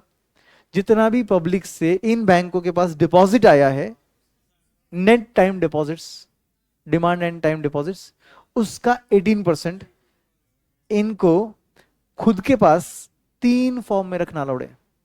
इनको खुद के पास 3 फॉर्म में रखना अलाउड है। पहला कैश, दूसरा गोल्ड, और तीसरा अप्रूव्ड गवर्नमेंट सिक्योरिटीज। कुछ झेपा क्या? तो भाई साहब ये बैंक लोग हैं, इनके पास हजारों करोड़ रुपए आते, हजारों करोड़ रुपए आते इन द फॉर्म ऑफ डिपॉजिट। इसका 18% भी तो करोड़ों में रहेगा। तो इसका कुछ पैसा ये लोग कैश में रखेंगे, कुछ पैसा ये लोग गोल्ड में रखेंगे। बट ये गोल्ड भी तो वोलेटाइल एसेट है, तो कुछ पैसा सेफ्टी के लिए अधिकतर ज्यादातर पैसा रखना पड़ेगा गवर्नमेंट बॉन्ड्स में। ऐसे रूल आरबीआई ने बनाए, इसीलिए मार्केट क्रिएट हुआ उनका। अदरवाइज पब्लिक से बोरिंग करके उनका घंटा कुछ होने वाला है। बैंक्स जब इनको पैसा देती है, इनके सिक्योरिटीज खरीदती है, तब उनके पास मेजर फंडिंग आता है। तो can we say that means इनके बॉन्ड का मार्केट एफिशिएंटली रन हो, ये इंश्योर कौन कर रहा है? आरबीआई खुद के मॉनेटरी पॉलिसी के थ्रू। समझा? नंबर 1 था प्राइस स्टेबिलिटी, नंबर 2 था ग्रोथ, नंबर 3 था क्या था? Adequate flow of credit to priority sectors, and last efficient market for government bonds, government securities. अच्छे से समझा? Monetary policy refers to the use of monetary policy instruments. याद है physical policy में फिजिकल पॉलिसी के इंस्ट्रूमेंट्स यूज हुए थे? कितने इंस्ट्रूमेंट्स थे? 4। यहां पर भी इंस्ट्रूमेंट्स है, अपन पढ़ेंगे 2 है। ओके। और 2 के अंदर फिर बाइफर्केशन है। Which are at the disposal of central bank. What is the meaning of disposal of the central bank? मर्जी, मेरी मर्जी। वो इंस्ट्रूमेंट्स में कैसे यूज करूंगा, मेरी मर्जी है। Okay, at my disposal to regulate the availability, cost and use of money. क्या क्या कर रहा हूं मैं उससे? अवेलेबिलिटी देख रहा हूं पैसे का कितना होना चाहिए, उसका कॉस्ट कितना रहेगा पैसों का वो मैं डिसाइड कर रहा हूं, और उसका यूज कहां होगा वो भी मैं डिसाइड कर रहा हूं एज आरबीआई। कौन से पॉलिसी में? मॉनेटरी पॉलिसी में। Okay. And credit to promote economic growth, price stability, optimum level of output and employment, balance of payment equilibrium, BOP पता है आपको, stability of currency and any other goal of government economic policy. Are you understanding? तो money की वजह से ये सब चीजें अपन देखते हैं। उधर याद है 3 चीजें थी, output, employment and price stability. यहां पर output, employment, price stability, then you have balance of payment equilibrium, currency stability मतलब क्या? Exchange rate. करेंसी स्टेबिलिटी मतलब क्या होता है? Exchange rate. And any other goal of governments economic policy. तो ये सब अचीव करने का काम मेरे ऊपर है, मेरे कंधे पर बहुत ज्यादा बोझा है इसका। क्योंकि ये बोल रहा है भाई ये सब संभाल लेना इकोनॉमी में तू, मैं बोलूंगा ओके ठीक है कर लूंगा, राइट। मॉनेटरी पॉलिसी के थ्रू ये सब होता है। मॉनेटरी पॉलिसी के इंस्ट्रूमेंट्स क्या है, तो मॉनेटरी पॉलिसी के दो इंस्ट्रूमेंट्स है, एक डायरेक्ट है और एक इनडायरेक्ट है। डायरेक्ट में 3 इंस्ट्रूमेंट्स आते हैं और इनडायरेक्ट में 4। टोटल कितने हो गए 7। जैसे उधर थे 4, इधर है 7। ब्रॉडली स्पीकिंग 2, बट 2 के अंदर 3 और 4 का बाइफर्केशन। ठीक है, 3 क्या है? First as you all know CRR and SLR, correct. उसका नाम दिया उन्होंने liquidity reserve ratio, which is nothing but SLR। Okay, second is credit to priority sector, ये तो ऑब्जेक्टिव में भी लिखा था। And last is administered interest rate, ये तो उधर भी लिखा था कि कॉस्ट ऑफ फंड्स कितना रहेगा, ये कौन डिसाइड करेगा? RBI। तो आपको पता है ना, जैसे एजुकेशनल लोन है तो उसका रेट अलग रहता है, पर्सनल लोन का रेट अलग रहता है, बिजनेस लोन का रेट अलग रहता है, होम लोन का रेट अलग रहता है। तो ये सब एडमिनिस्टर कौन कर रहा है? RBI कर रहा है थ्रू बैंक्स, समझे? तो ये डायरेक्ट इंस्ट्रूमेंट है क्योंकि RBI डायरेक्टली इनको गवर्न करता है। ठीक है, इनडायरेक्ट इंस्ट्रूमेंट्स में RBI रेपोज यूज करता है, रिवर्स रेपो भी इधर ही आता है, इसलिए इसको रेपोज बोला इन्होंने। रेपोज में 2 रेपोज आते हैं, एक रेपो एंड एक रिवर्स रेपो। क्या होता है? Don't worry, I will explain everything. फिर आता है ओपन मार्केट ऑपरेशंस, OMO बोलते हैं इसको, लिख दो उधर OMO। तीसरा आता है स्टैंडिंग फैसिलिटी, एंड लास्ट आता है मार्केट बेस्ड डिस्काउंट विंडो। तो कितने आपके इंस्ट्रूमेंट्स हो गए? 7। CRR, SLR, credit to priority sectors, administering the interest rates, direct instruments. 4 indirect में repos, open market operations, standing facilities, and lastly market based discount window. तो 4 indirect में आते हैं। Are you clear? अभी ध्यान से समझो कि ये जो अपने अभी अभी पढ़ा, monetary policy instruments, direct indirect, ये सब अपने नाम पढ़े, एक एक करके आप सबको समझते। CRR क्या होता है? Cash reserve ratio. ध्यान से समझो, मेरे पॉइंट्स को ध्यान से सुनो, एग्जाम प्रोस्पेक्टिव से याद भी रखो। C कैश भी याद रखने का, C सेंट्रल बैंक भी याद रखने का। ये बैंक्स अपने NDTL का 4% अप्रोक्सीमेटली, NDTL मतलब net time demand liabilities, net demand and time liabilities को NDTL बोलते हैं। मतलब इन शॉर्ट, ये बैंक्स को पब्लिक से जो डिपॉजिट के तौर पे या टाइम के लिए कुछ पैसा मिला है, वो पूरा पैसा नेट क्यों बोलते हैं? क्योंकि इंटरबैंक माइनस करने के बाद, ओके, ये पैसों का 4% अप्रोक्सीमेटली, अभी 4% पकड़ लेते, बाद में रियल में कितना चल रहा है वो देख लेंगे, डोंट वरी। 4% CRR RBI के पास, सेंट्रल बैंक के पास। C स्टैंड्स फॉर क्या बोला मैंने? सेंट्रल बैंक, और वो भी सिर्फ रोकड़े में, कैश मेरे पास देना पड़ेगा। कैश रिजर्व रेशियो, 2 बातें समझनी बहुत जरूरी है। नंबर 1 कैश में देना पड़ेगा, नंबर 2 सेंट्रल बैंक के पास देना पड़ेगा, खुद के पास नहीं। समझ गए? रट्टा मारने की जरूरत है क्या? दूसरी इंपॉर्टेंट बात, किसका परसेंटेज होता है ये? NDTL का। तीसरी बात, CRR से कम होता है, क्योंकि भाई पूरा पैसा कैश में देना है। CRR में तो ऑप्शन है, और वो भी खुद के पास रखना है। सॉरी, SLR में ऑप्शन है, राइट, और वो भी खुद के पास रखना है। मगर CRR में तो ऑप्शन ही नहीं है, सिर्फ कैश में रखना है, वो भी सेंट्रल बैंक के पास रखना है। तो फिर ये पैसे का परसेंटेज कम होना चाहिए, और SLR का परसेंटेज ज्यादा होना चाहिए। Common sense. Net demand time liability है, आगे है, don't worry,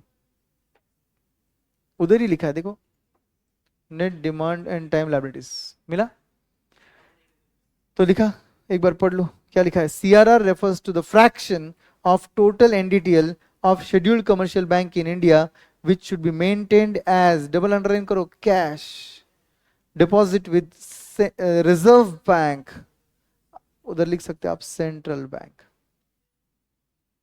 irrespective of size and financial position. क्या साइज का बैंक है, फाइनेंशियल पोजीशन वीक है, स्ट्रॉन्ग है, डजंट मैटर, सबके लिए सेम रहेगा। NBFC को नहीं रहता है, बैंक्स को रहता है, क्योंकि NBFC NDTL ही नहीं लेता है, इसलिए। ओके, अब आते हैं इसके इम्पैक्ट पे। अगर CRR, सोच, पढ़ो मत, मेरी तरफ देखो सब लोग। अगर मैं बैंक, सेंट्रल बैंक, मैंने अपना CRR बढ़ा दिया, तो तुम्हारा क्रेडिट क्रिएशन क्या होगा, बैंक्स कम हो जाएगा, तो इकोनॉमी, तुम्हारा मनी सप्लाई क्या हो जाएगा, बस there is a inverse relationship between the CRR and the money supply. Money supply multiplier बोल दो या मनी सप्लाई बोल दो, दोनों पे क्या होगा, नेगेटिव इफेक्ट होगा। अगर मैं सीआरआर बढ़ा रहा हूं तो, सीआरआर मैं कम कर रहा हूं तो ऑब्वियसली मनी सप्लाई भी बढ़ेगा और मनी मल्टीप्लायर भी बढ़ेगा। Are you very very clear? यहाँ पे लिखा देखो, higher the CRR with RBI lower will be the liquidity in the system and vice versa. क्यों हुआ समझा ना? रिजर्व रिक्वायरमेंट में इनका कम कर रहा हूं तो ऑब्वियसली आपका मनी सप्लाई बढ़ रहा है क्योंकि इनके लोनेबल फंड्स बढ़ रहे हैं। बट इनका रिजर्व रिक्वायरमेंट अगर मैं बढ़ा रहा हूं तो ऑब्वियसली आप इनके लोनेबल फंड्स कम हो जाएंगे तो आपका मनी सप्लाई भी कम हो जाएगा। Same thing happens with SLR also, क्योंकि वो भी तो एक टाइप का रिजर्व ही है। फर्स्ट से फर्क क्या है, एक मेरे पास है और एक उनके पास है। अल्टीमेटली ये दोनों रेशियोज बढ़ाने से क्या हो रहा है, ये दोनों रिजर्व्स बढ़ाने से क्या हो रहा है, इनका लोन गिविंग कैपेसिटी कम हो रहा है। Correct? What is SLR now? SLR is what scheduled commercial bank in India are required to maintain as a stipulated percentage of NDTL in cash, underline करो, gold, underline करो, approved investment in securities, which securities, government securities, वो भी underline करो। इधर 3 options है। Okay, SLR is also a powerful tool for controlling the liquidity in the domestic market by means of manipulating the bank credit, क्योंकि जब मैं SLR CRR change करता हूं तो बैंक क्रेडिट मैनिपुलेट होता है, मतलब चेंज होता है। Changes in the SLR chiefly influence the availability of resources in the banking system for lending, तो वो चेंज होता है, मतलब in short. Okay, SLR CRR very clear. Then second is credit to priority sector. ये तो आपको पता ही है कि जब जब बैंक जैसे से इकोनॉमी में सिचुएशंस आती है, आरबीआई क्या करेगा, बैंक्स को बोलेगा इन सेक्टर्स को मत दो, इन सेक्टर्स को ज्यादा दो। अच्छा, बैंक को कंपल्शन है क्या ये फॉलो करने का? यस, मेरा ये रिकमेंडेशन था मगर इनको सुनना पड़ेगा। अगर ये नहीं सुने ना तो अगली बार मैं भी इनका नहीं सुनता और धीरे धीरे फिर इनकी वाट लगाता। मतलब इनका लाइसेंसिंग सब मेरे हाथ में है, बराबर है। मैं आपके लिए सीआरआर एसएलआर चेंज नहीं कर सकता अलग से, इसका अलग उसका अलग उसका अलग, ऐसा नहीं कर सकता मैं। नहीं नहीं, मतलब मैं जो भी रूल्स बनाता हूँ सीआरआर एसएलआर का वो ऑल बैंक्स के लिए सेम रहता है। मैं ये आपकी वाट कहाँ लगा सकता हूँ, नेक्स्ट टाइम आप लोन मांगने आओगे मेरे से तब मैं हायर रेट चार्ज करूंगा आपको, पीनल रेट। क्यों ज्यादा रेट इसको क्यों चार्ज करूंगा? क्योंकि मैं इसको याद दिलाऊंगा कि हमारे डायरेक्टिव्स आए थे, तुमको गाइडलाइन आए थे, तुमने वो गाइडलाइन फॉलो नहीं किया। हमने बोला था कि तुम पर्सनल लोन कम दो और तुम व्हीकल लोन ज्यादा दो। तुम्हारे डिसबर्समेंट्स में ज्यादा व्हीकल लोन नहीं दिख रहे और पर्सनल लोन ज्यादा दिख रहे हैं। तो ये आरबीआई के प्यार भरी गाइडलाइंस फॉलो नहीं करने की वजह से आरबीआई गुस्से में आया। आरबीआई ने पेनल्टी लगाया in the form of penal interest rate. कभी कभी तो आरबीआई डायरेक्टली पेनल्टी भी ठोक सकता है अगर मेरी गाइडलाइंस फॉलो नहीं हुए तो, ठीक है। और तीसरी इंपॉर्टेंट बात, अगर गाइडलाइन फॉलो नहीं किया, वो क्राइम था सपोज, एक मतलब बहुत ही इंपॉर्टेंट गाइडलाइन इन्होंने मिस कर दिया, तो इनका लाइसेंस रद्द कर दूंगा मैं, या तो सस्पेंड कर सकता हूँ या तो कैंसिल कर सकता हूँ। बोलो।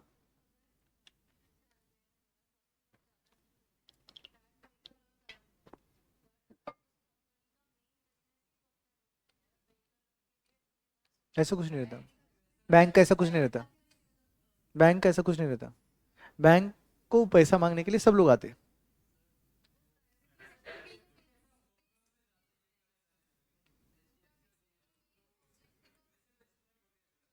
सी कुछ भी हो, जो गाइडलाइन आरबीआई का वो तुमको फॉलो करना पड़ेगा। तुम्हारे पास किसका बिजनेस ज्यादा आ रहा है किसका कम आ रहा है मैटर नहीं करता मेरे लिए। मेरे लिए मैटर करता है कि इकोनॉमी सही ढंग से चलनी चाहिए। इसलिए तो बोला ना कि वो पैसा कहाँ यूज होगा ये भी आरबीआई डिसाइड कर रहा है अंडर मॉनेटरी पॉलिसी। किस कॉस्ट पे यूज होगा वो भी डिसाइड कर रहा है अंडर मॉनेटरी पॉलिसी।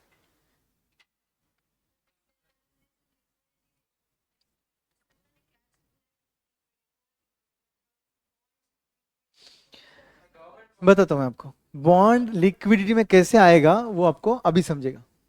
ओके, फिलहाल समझ गया इतना। गवर्नमेंट बॉन्ड्स लिक्विड की, उसका क्वेरी है कि गवर्नमेंट बॉन्ड देखो कैश लिक्विड है, गोल्ड लिक्विड है, मगर गवर्नमेंट बॉन्ड कैसे लिक्विड है? तो पहली बात तो government bond short term instruments होते हैं, लॉन्ग टर्म नहीं होते, ठीक है। 14 डेज से रेंज होते 364 डेज तक गवर्नमेंट बॉन्ड्स, साल भर के अंदर। टी बिल्स बोल रहा हूँ मैं पर्टिकुलरली, वो होते हैं। और उसके बाद लॉन्ग टर्म 5 साल 10 साल वाले बॉन्ड वो अलग होते हैं। आप अप्रूव्ड बॉन्ड्स में इन्वेस्ट कर सकते हो एज बैंक, ठीक है। मगर आपका लिक्विडिटी अलग वे में हमें इंश्योर कराते हैं। वो अलग वे क्या है वो आपको थोड़े टाइम में समझेगा, ठीक है। यहां तक समझ गया सबको?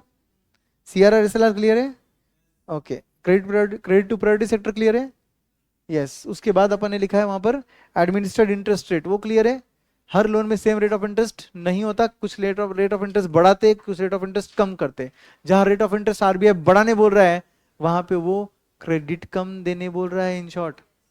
जहां पे रेट ऑफ इंटरेस्ट घटा रहा है वहां पे वो क्रेडिट बढ़ाने की कोशिश कर रहा है, correct. Now coming to repos, सबसे मेन कंसेप्ट है रेपो, ठीक है। और इधर ही आपका डाउट क्लियर होगा, गवर्नमेंट बॉन्ड्स वाला।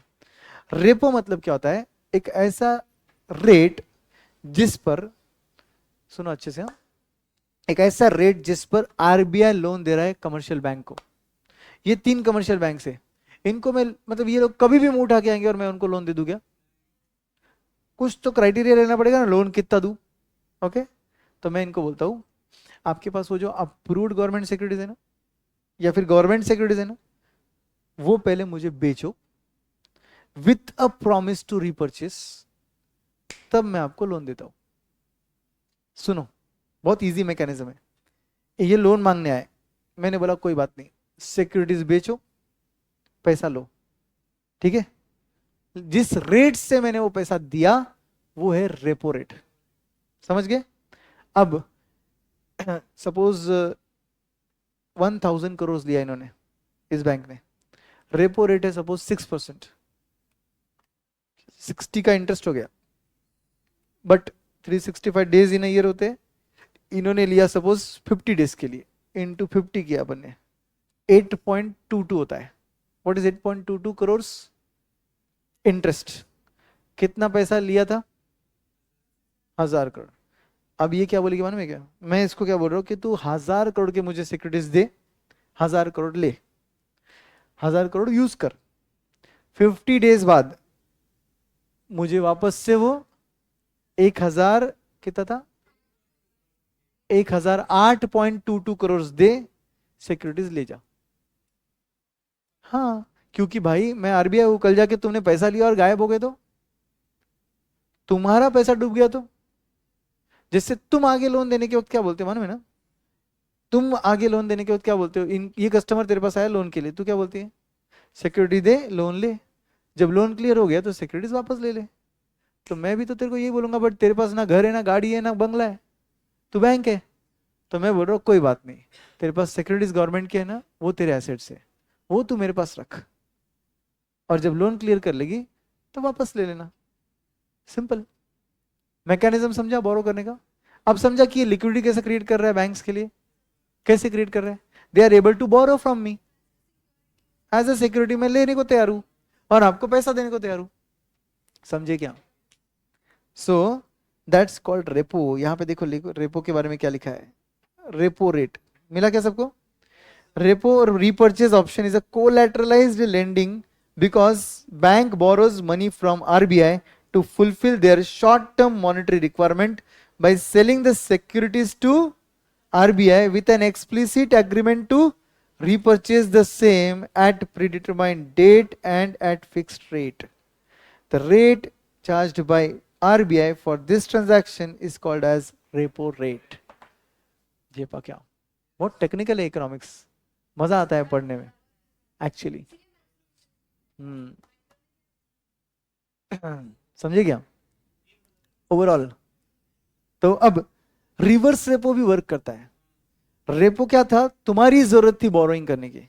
रिवर्स रेपो में क्या होता है? नहीं नहीं, मेरी कोई जरूरत नहीं है, तुम्हारे पास एक्सेस पैसा है, ठीक है। जैसे फॉर एग्जाम्पल कस्टमर तुमसे बोरो करता है, तुम बोलते हो ठीक है 11% इंटरेस्ट। कस्टमर बोलता है मेरे पास एक्सेस पैसा है, तुम बोलते हो मेरी जरूरत नहीं है, तेरे पास एक्सेस है, तू डिपॉजिट कर, मैं तेरे को 6% दूंगा, 7% दूंगा, बहुत हो गया। तो ये क्या हो गया? FD का रेट।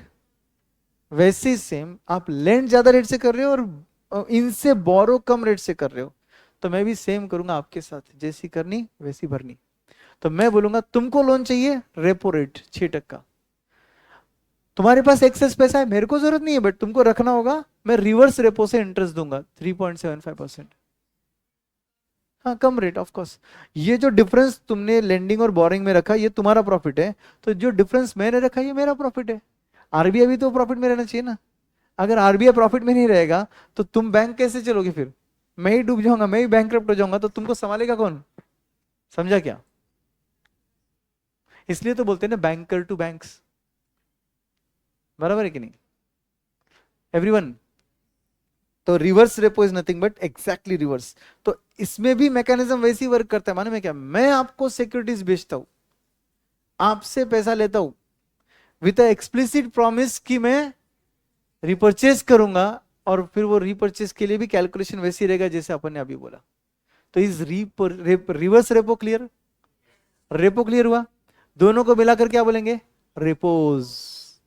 एवरीवन अच्छा सुनो, अभी मेन बात कि ये जो रेपो रेट है ये अभी शायद 6% है, अपन चेक कर लेंगे। आई थिंक 6% था current repo rate India. Yes दोस्तों ये देखिए, bank lowered its repo benchmark from 6.25 to 6%। Everyone समझा क्या? आगे का मत पढ़ो, उतना ही पढ़ लो। कितना हुआ? 6.25 का कितना हो गया? 6% हो गया। ये किसने डिसाइड किया? Monetary policy committee under RBI. हाँ रेपो रेट था। मैं आरबीआई हूं, मेरी एक कमेटी होती है, मेरे अलग अलग वर्टिकल्स रहेंगे ना। जैसे एक बिजनेस में एक सेल्स डिपार्टमेंट, एक परचेज डिपार्टमेंट होता है, एक मार्केटिंग डिपार्टमेंट होता है, वैसे यहाँ पर भी मेरे पास एक मॉनेटरी पॉलिसी कमेटी होती है जो इकोनॉमी को स्टडी करती रहती है और बेस्ड ऑन दैट अपने रेपो रेट को चेंज करती है, आरबीआई के रेपो रेट को चेंज करती है। तो ये रेट मैंने एज आरबीआई इनके कहने पर गिरा दिया। बट आप सोचिए मैंने इनको ऐसा ऑफर क्यों दिया कि 6.25 वाला जो रेट था ना वो 6 हो गया है। ऐसा इनको ऑफर क्यों दिया रहेगा मैंने? ताकि ये मुझसे ज्यादा लोन ले और आगे पब्लिक को भी ज्यादा लोन दे। तो इकोनॉमी रिसेशन में है, इकोनॉमी में डाउनफॉल जब होता है तब बोरोअर्स बोरो करने में हिचकिचाते क्योंकि रेट हाई है। मगर अपने को इनका कॉन्फिडेंस बढ़ाना है ताकि ये बोरो करे और इनका आउटपुट प्रोड्यूस करे, एम्प्लॉयमेंट लाए, आउटपुट प्रोड्यूस करे, इकोनॉमी अच्छा रन हो। तो अपन क्या बोल रहे हैं इनको, बैंक को, कि रेपो रेट मैंने घटा दिया है। तो आगे बैंक क्या करती है? लोन का रेट भी घटा देती है। बैंक का आजकल सिस्टम बहुत सिंपल हो गया। बैंक के रेट ऑफ इंटरेस्ट जो होते हैं वो रेपो प्लस स्प्रेड पर होते हैं।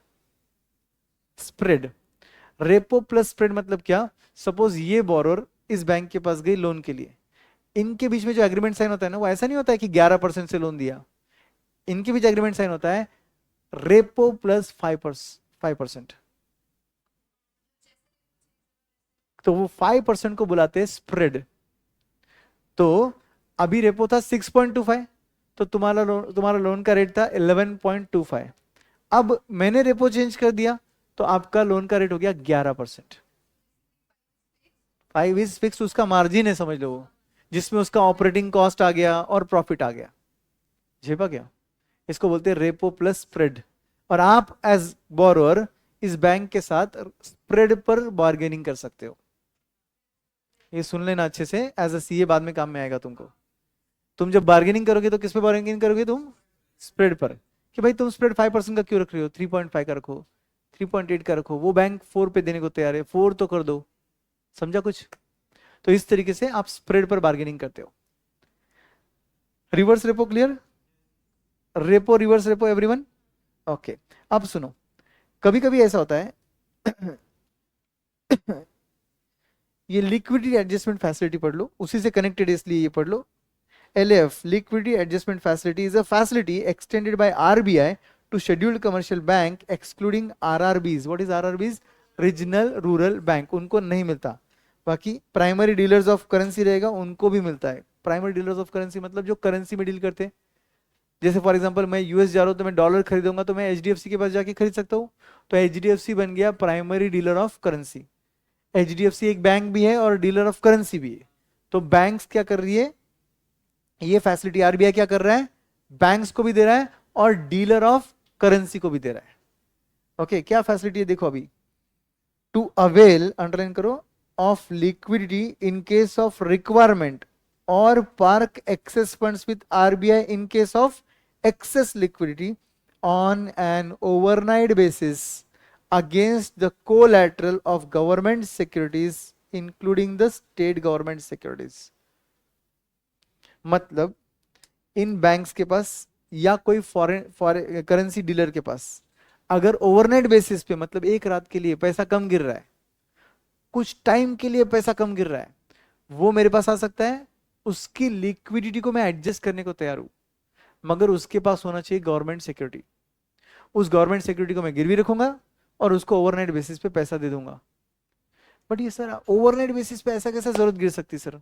क्योंकि उसको नहीं मालूम ना दिन भर के विड्रॉल कितने हुए, मगर उसको रेशियो मेंटेन करना है. कौन सा वाला? एसएलआर वाला. सीआरआर तो मेरे पास आ चुका है, एसएलआर तो उसके पास मेंटेन करना है. एनडीटीएल चल रहा था 1000 करोड़, मैंने बोला एसएलआर रखना है 18%, तो होता है 180 करोड़. मगर आज दिन भर में विड्रॉल ज्यादा हो गए और 170 करोड़ ही है ये बैंक के पास, 10 करोड़ कम गिर रहा है. मैं बोलूंगा मैं देने को तैयार हूं, रेपो रेट से दे दूंगा. तेरे गवर्नमेंट सिक्योरिटी एक रात के लिए मेरे पास गिरवी रख, पैसा ले ले. समझ गए? यहां तक समझा? एक दिन का भी इंटरेस्ट चार्ज करूंगा मैं ऑफकोर्स. अब सपोज 2 मिनट के लिए सोचते हैं कि इसके पास पैसा एक्सेस आ गया अभी. अब इसके पास जितना उस अगले दिन का एनडीटीएल है वो है 980 करोड़. एनडीटीएल भी चेंज हो सकता है ना. उसका 18% होता है 176.4 करोड़. बट उसके पास है सपोज अगले दिन का, आपको क्या पता ना, डिपॉजिट ज्यादा आए रहेंगे, तो उसके पास उसका अगले दिन का जो है 200 करोड़ है. तो अब इसके पास एक्सेस पैसा है, आ जाए एक रात के लिए, तो ये मेरे पास वापस रख देगा. और इसके लिए मेरे को कोई गवर्नमेंट सिक्योरिटी गिरवी रखने की जरूरत नहीं है, क्योंकि एक्सेस पैसा रख रहा है, ये मांग नहीं रहा है. हाँ मैं इंटरेस्ट दूंगा उसको, मगर वो रिवर्स रेपो रेट से दूंगा. मगर मैं रिवर्स रेपो रेट से दूंगा, क्योंकि मैं उसको नहीं with an agreement to purchase repurchase नहीं हो रहा है, ये ओवरनाइट बेसिस पर है, तो वो बस कोलैटरल के तौर पे रख कर मैं उसको पैसा दे रहा हूँ. LAF लिक्विडिटी एडजस्ट कर रहा हूं मैं उसका. उसकी एक फैसिलिटी है, बट वो फैसिलिटी रेपो रेट से चलती है. अगर उसको कुछ शॉर्ट टर्म लोन चाहिए रेपो रेट से मिलता है. समझ गए? बट रेपो हो तो उस टाइम पर मैं सिक्योरिटी खरीद कर with the promise to repurchase वगैरह वो सब चलता है. LAF में सिक्योरिटी गिरवी रखकर चलता है. समझ गए? LAF में he will not sell the security with the agreement to repurchase. No, I'll just simply take his security, give him loan. समझा? ये हो गया लिक्विडिटी एडजस्टमेंट फैसिलिटी. अब अगर भाई साहब को उसने रेपो रेट से मेरे से बोरो कर लिया है, मगर उसको और भी पैसे कम गिर रहे, वो बोल रहा है मेरे को और भी पैसा कम गिर रहा है, मेरे को जरूरत है पैसों का. मैं बोल रहा हूँ ठीक है, ये तो रिस्क मेरा बढ़ रहा है ना. जैसे तुम्हारा एक आधा बोरोर है, उसने तुमसे लोन लिया, अब बोल रहा है और लोन चाहिए, तो तुमको डर लगेगा ना कि लोन दूं या नहीं दूं. वैसे मेरे को भी लगेगा कि भाई इसका पैसा सेफ है या नहीं है. तो मैं बोलूंगा एक काम करेंगे, तेरे एसएलआर के पोर्शन में अपन थोड़ा डिप कर सकते हैं, मतलब थोड़ा और एक्सटेंड तक आगे जा सकता हूं मैं. तेरे एसएलआर के अगेंस्ट में तेरे को लोन दूंगा, मगर रेपो रेट से नहीं दूंगा. अभी मैं रिवर्स रेपो कैसे दूंगा? रिस्क बढ़ने के बाद ये बैंक क्या करता है, रेट ऑफ इंटरेस्ट बढ़ाता है कि कम करता है? बढ़ाता है. Because higher the risk higher the return. तो मेरा लॉजिक भी वही है, मेरा रिस्क बढ़ रहा है तो मेरा रिटर्न भी बढ़ना चाहिए, तो मैं उसको MSF रेट से लोन देता हूं, मार्जिनल स्टैंडिंग फैसिलिटी. पढ़ो एक बार, मार्जिनल स्टैंडिंग फैसिलिटी क्या है? MSF दिखा. Marginal standing facility refers to the facility under which the scheduled commercial bank can borrow. क्या लिखा है दोस्तों? नहीं, एडिशनल अमाउंट. क्या लिखा है? मतलब कौन सा एडिशनल अमाउंट भाई? LAF के अलावा. Okay, additional amount of overnight money from central bank over and above what it is available through LAF window by dipping into their SLR portfolio. बोलता हूँ up to a limit. अब क्या हुआ देखो, इसने मुझसे बोरो किया LAF window liquidity adjustment facility के अंडर. मैंने बोला गिरवी रख सिक्योरिटीज और ले ले पैसा. ठीक है, इसने ले लिया, रेपो रेट से मैंने दे दिया. इसके पास जितनी सिक्योरिटीज थी उतना ही ले पाएगा ना, करेक्ट? बट एसएलआर के अंडर सिर्फ सिक्योरिटीज नहीं होती है, गोल्ड भी होता है, कैश भी होता है. अब मैं उसके अगेंस्ट दे रहा हूं, डिपिंग इनटू एसएलआर. एसएलआर के तीन ऐसे समझ लो तीन ये पड़े, एक के नीचे एक स्टैक्स पड़े. ऊपर क्या है गवर्नमेंट सिक्योरिटी, नीचे क्या है गोल्ड, उसके नीचे क्या है कैश। तो मैंने इसको ऑलरेडी एलएफ के अंडर क्या दे दिया, गवर्नमेंट सिक्योरिटी के अगेंस्ट लोन दे दिया। अब ये बोल रहा है और लोन चाहिए भाई, over and above what he can borrow under LF. He can borrow suppose 25 crore example, मैंने 25 करोड़ दे दिया, ये बोल रहा है और 5 करोड़ चाहिए आज एक रात के लिए।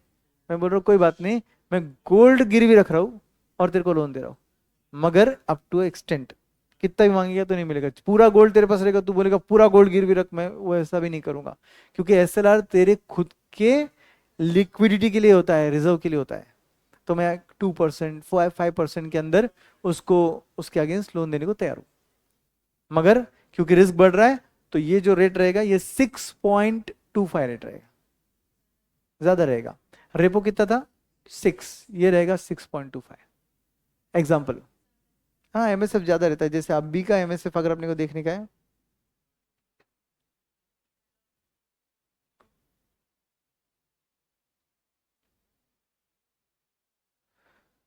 करंट एमएसएफ रेट, नहीं नहीं ये नहीं ये नहीं, ये नहीं अभी आएगा।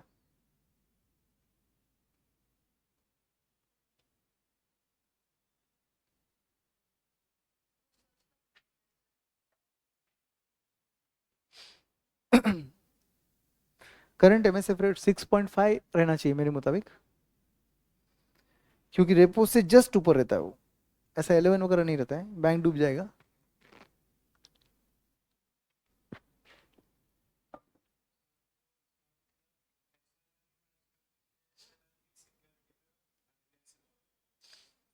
हाँ तो बोरो करना पड़ेगा ना भाई, मतलब ही तुम खतरे में हो ना, मतलब ही तुम खतरे में हो ना।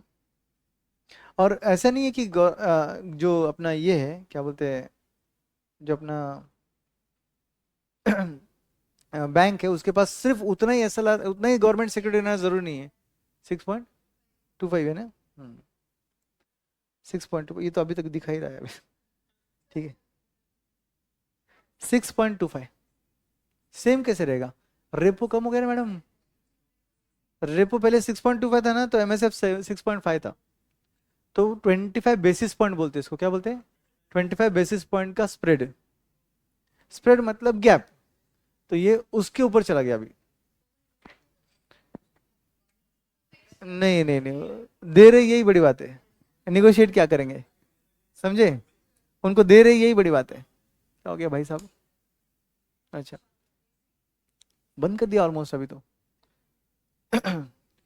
तो समझे क्या, समझे अच्छे से। तो कैसे कैसे सिस्टम चल रहा है देखो बैंकिंग का, राइट। नॉर्मली लिक्विडिटी एडजस्टमेंट करने के लिए रेपो रेट से दिया जाता है, सिक्योरिटी गिरवी रखकर, राइट। एक्सेस पैसा है लिया जाता है, रिवर्स रेपो रेट से इंटरेस्ट दिया जाता है। रिवर्स रेपो कम रहेगा, रिवर्स रेपो भी चेक कर लो मैडम एक बार, उन्नति रिवर्स रेपो चेक करो, लिख लो सब। रेपो 6%, यहाँ पे जगह रहेगा ना आपके बुक में, करंट रेट्स,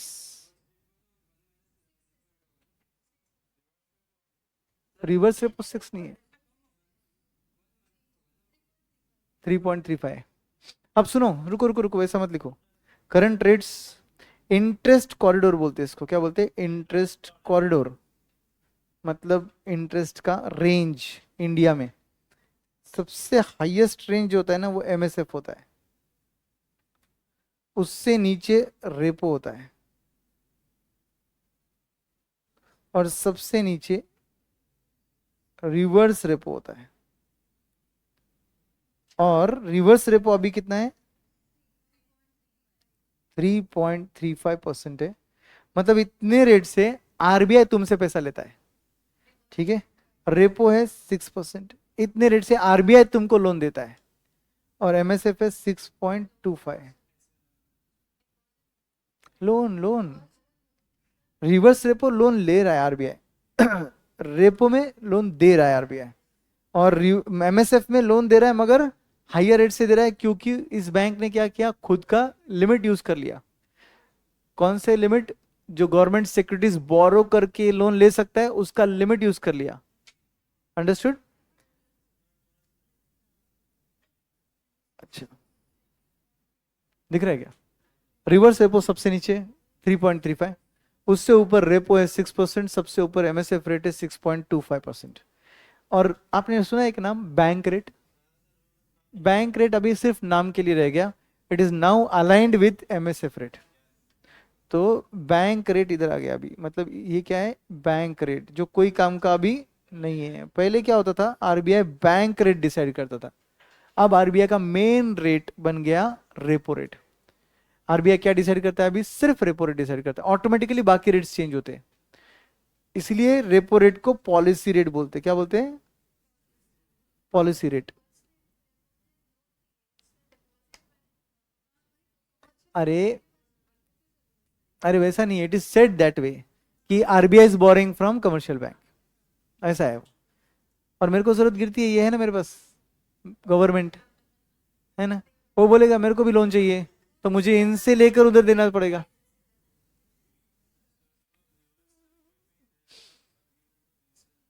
हाँ हाँ एग्जैक्टली, रिवर्स रेपो में भी एग्रीमेंट रहेगा। रिवर्स रेपो में मैं इनको सिक्योरिटी सेल करूंगा with an agreement to repurchase. जैसे रेपो के वक्त मैं इनको बोल रहा हूँ you sell me with an agreement to repurchase, वैसे ये बोलते अब तेरी बारी, मतलब ठीक है कोई बात नहीं, I will sell the government securities with a promise to repurchase. Bank rate ना पहले इंडिया में एक ऐसा, रेपो जब तक नहीं था तब तक बैंक को मेन रेट माना जाता था। बैंक रेट अभी के लिए एक लॉन्ग टर्म लेंडिंग रेट हो गया।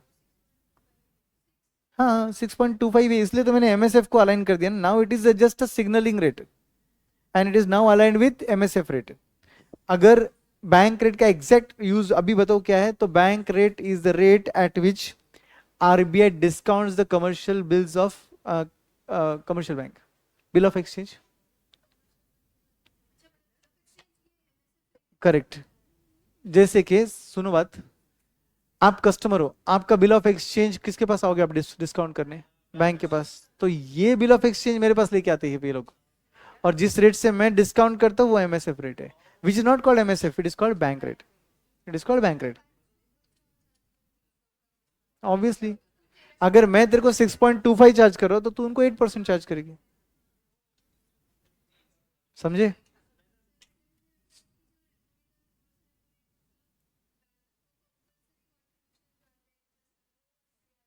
नहीं नहीं, अब सुनो सीआरआर एसएलआर के बारे में। सीआरआर एसएलआर का पैसा तो बैंक आरबीआई का कोई संबंध ही नहीं है, क्योंकि वो मेरे पास आ ही नहीं रहा है। सीआरआर का पैसा मेरे पास आ रहा है, तो मैं सीआरआर के पैसे पे आपको इंटरेस्ट दूंगा। ठीक है, let's close it in 5 minutes, मेरे को भी भूख लगी अभी। तो सुनो, जो एसएलआर का पैसा है वो तो आपके पास ही है, सीआरआर का पैसा मेरे पास आ रहा है इन द फॉर्म ऑफ कैश। मैं बोलूंगा ठीक है, आई will give you interest on that, ठीक है, तो मैं उस पर इंटरेस्ट पे करता हूँ, ठीक है। बट इसमें भी एक बहुत अच्छा फैक्ट है एक्चुअली, रियल लाइफ फैक्ट। आपने 2016 डीमोनेटाइजेशन सुना है? तो 8 नवंबर को 8 बजे रात को मोदी जी आए थे टेलीविजन पे 2016 में, और नहीं 5 अगस्त नहीं, 8 नवंबर को रात को 8 बजे, अभी भी डेट याद है, एकदम खतरनाक डेट थी वो। और बोले कि 500 और 1000 के नोट डिमोनेटाइज हो गए। तो डिमोनेटाइज हो गए मतलब ट्रांजैक्शन के लिए यूज नहीं होंगे, जितने भी तुम्हारे पास है सिर्फ बैंकों के पास डिपॉजिट कर दो, और फिर हम इसको सिस्टम से बाहर निकाल रहे हैं। अभी भी तुमने देखा क्या, इनडायरेक्टली 2000 के नोट कर दिए उन्होंने, है ना। तो सुनो अभी ऐसे केस में क्या होता है, इस प्रोसेस में बैंक्स की बहुत लग जाती है। क्यों लगती है, सुनो, रात दिन काम करते बेचारे, और आए दिन में डायरेक्शंस इनको देते रहता हूँ, गाइडलाइन गाइडलाइन गाइडलाइन गाइडलाइन, और वो बेचारे उस गाइडलाइन के हिसाब से पब्लिक को झेलते हैं। गाली भी वही खाते पब्लिक की, क्योंकि लाइन में रुके पब्लिक है, पैसा दे रहे ये लोग, इनके पास ही खत्म हो गया तो वहां उनको क्या देंगे। मगर वो लोग तो येड़े है, ये लोग चढ़ते इन पे, पैसा नहीं मिला तो अरे हमारे पैसे हमको ही नहीं मिल रहे, अरे भाई ये क्या करेंगे। मगर सुनो, इसमें सबसे ट्रिकी बात क्या हुई, आरबीआई ने बोला इस सिस्टम से बाहर निकालने का तरीका क्या था। आरबीआई टोल्ड कि ये सिस्टम से बाहर निकालने का तरीका हर बार आरबीआई जो यूज करता है वो ये है कि commercial banks, you are suppose to keep 4% CRR, but for demonetized currency which this public is depositing with you, you will keep 100% CRR on which we will not pay you any interest. Normal CRR 4% है, आपको 4% ही रखना है, और वो 4% मेरे पास आएगा, मैं आपको इंटरेस्ट भी दूंगा उस पर। बट जो 8 नवंबर को मोदी जी आ गए, 9, 10, 11, 12 दिसंबर 31 तक क्या हुआ, इन पब्लिक ने तुम्हारे पास भर भर के 500, 1000 रुपए डिपॉजिट किए। क्या तुमने इनके सेविंग अकाउंट FD पे वो पैसा क्रेडिट किया? क्या तुमने इस पे इंटरेस्ट भरा? क्यों नहीं भरा? उनके अकाउंट में बैलेंस दिख रहा है तो तुमको सेविंग पे भी इंटरेस्ट देना पड़ेगा और FD पर भी इंटरेस्ट देना पड़ेगा। अगर भाई साहब ने RD किया रहेगा तो तेरे को RD पर इंटरेस्ट देना पड़ेगा। मैं RBI बोल रहा हूं कि तू पूरा CRR 100% मेरे पास रखेगा, मतलब वो पूरा पैसा इनके पास से जो तुम्हारे पास आया तुमने सीधा ट्रांसफर कर दिया RBI को, और RBI बोला मैं उस पर इंटरेस्ट नहीं दूंगा।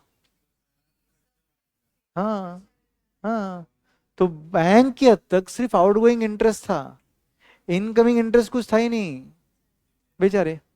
उस 1.5 महीने के लिए जो भी ये पंगा हुआ, उस पूरे पंगे में इनको ऑब्वियसली कितना अमाउंट और कितना बड़ा, और रात दिन ये बेचारे काम भी कर रहे कंटिन्यू। इनको जो बैंक में नौकरी मतलब पहले आराम की नौकरी मानते थे, अब तो कोई आराम ही नहीं रहा है, समझे ना? तो समझने वाली बात कितनी जबरदस्त है। देखो इकोनॉमी में से कैसे 500 और 1000 बाहर निकले, अभी 2000 के लिए भी इन्होंने वैसे ही किया। 100% CRR फॉर देम, तो कहां से रहेंगे ना?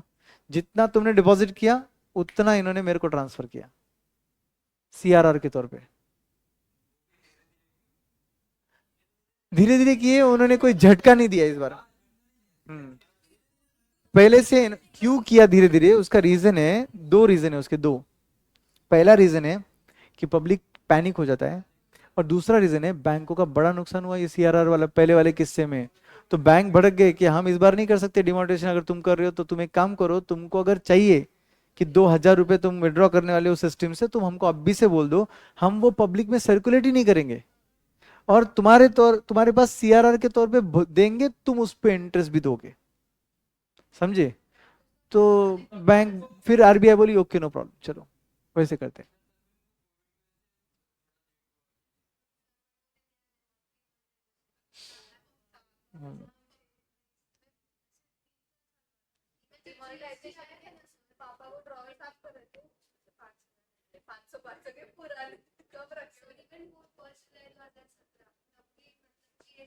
हाँ GST आया था, हैवॉक था, समझे क्या क्या हुआ? तो बैंक रेट पढ़ लो एक बार, क्या लिखा है?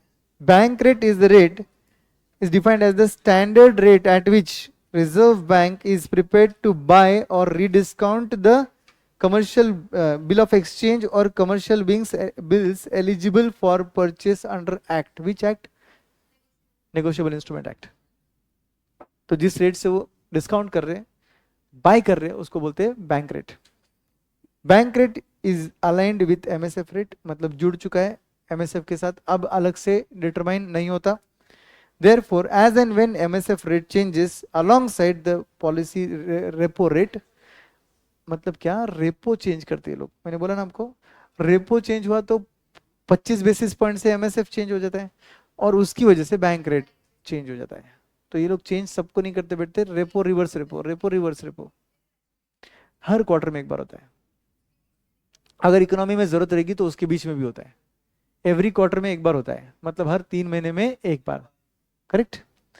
आगे लिखा है MSF assumed the role of bank rate, and currently bank rate is purely a signaling rate and most interest rates are delinked from the bank rate। मतलब बैंक रेट से सब रेट्स हटा दिए गए, कोई भी बैंक रेट से जुड़ा रेट नहीं है अभी, सब किससे जुड़ गए? रेपो से। और बैंक रेट किससे जुड़ गया? MSF से जुड़ गया। बोलो यार, रिवर्स रेपो एंड रेपो नहीं, वैसे उधर पहले था रिवर्स रेपो और रेपो में पहले 1% का गैप हुआ करता था, अब उन्होंने वो बढ़ा दिया, अभी 1% गैप रहता था पहले। हाँ हाँ, अभी तो कुछ भी, दोनों भी डिसाइड करते हैं ना फिर RBI। चलो स्टॉप करें, almost we are at the ending of this chapter, so do one thing, solve module के MCQs, all the units of this chapter. We are now left with only one chapter, international trade, with वो जो अपना एक policy वाला था Indian economy, उसके साथ budget वाला पार्ट. इतना ही पार्ट पेंडिंग है अभी. ओके. और मैं आपको एमसीक्यूज जो दे रहा हूं उसके प्रिंटआउट्स आई विल ट्राई कि मैं कल आपको दे, मतलब लॉ के लेक्चर के वक्त दे पाऊं. ठीक है. Thank you. पीडीएफ रहा तो भी चलेगा, देखता हूं मैं, मेरे पास लैपटॉप वगैरह के सब कुछ. चलो बाय बाय.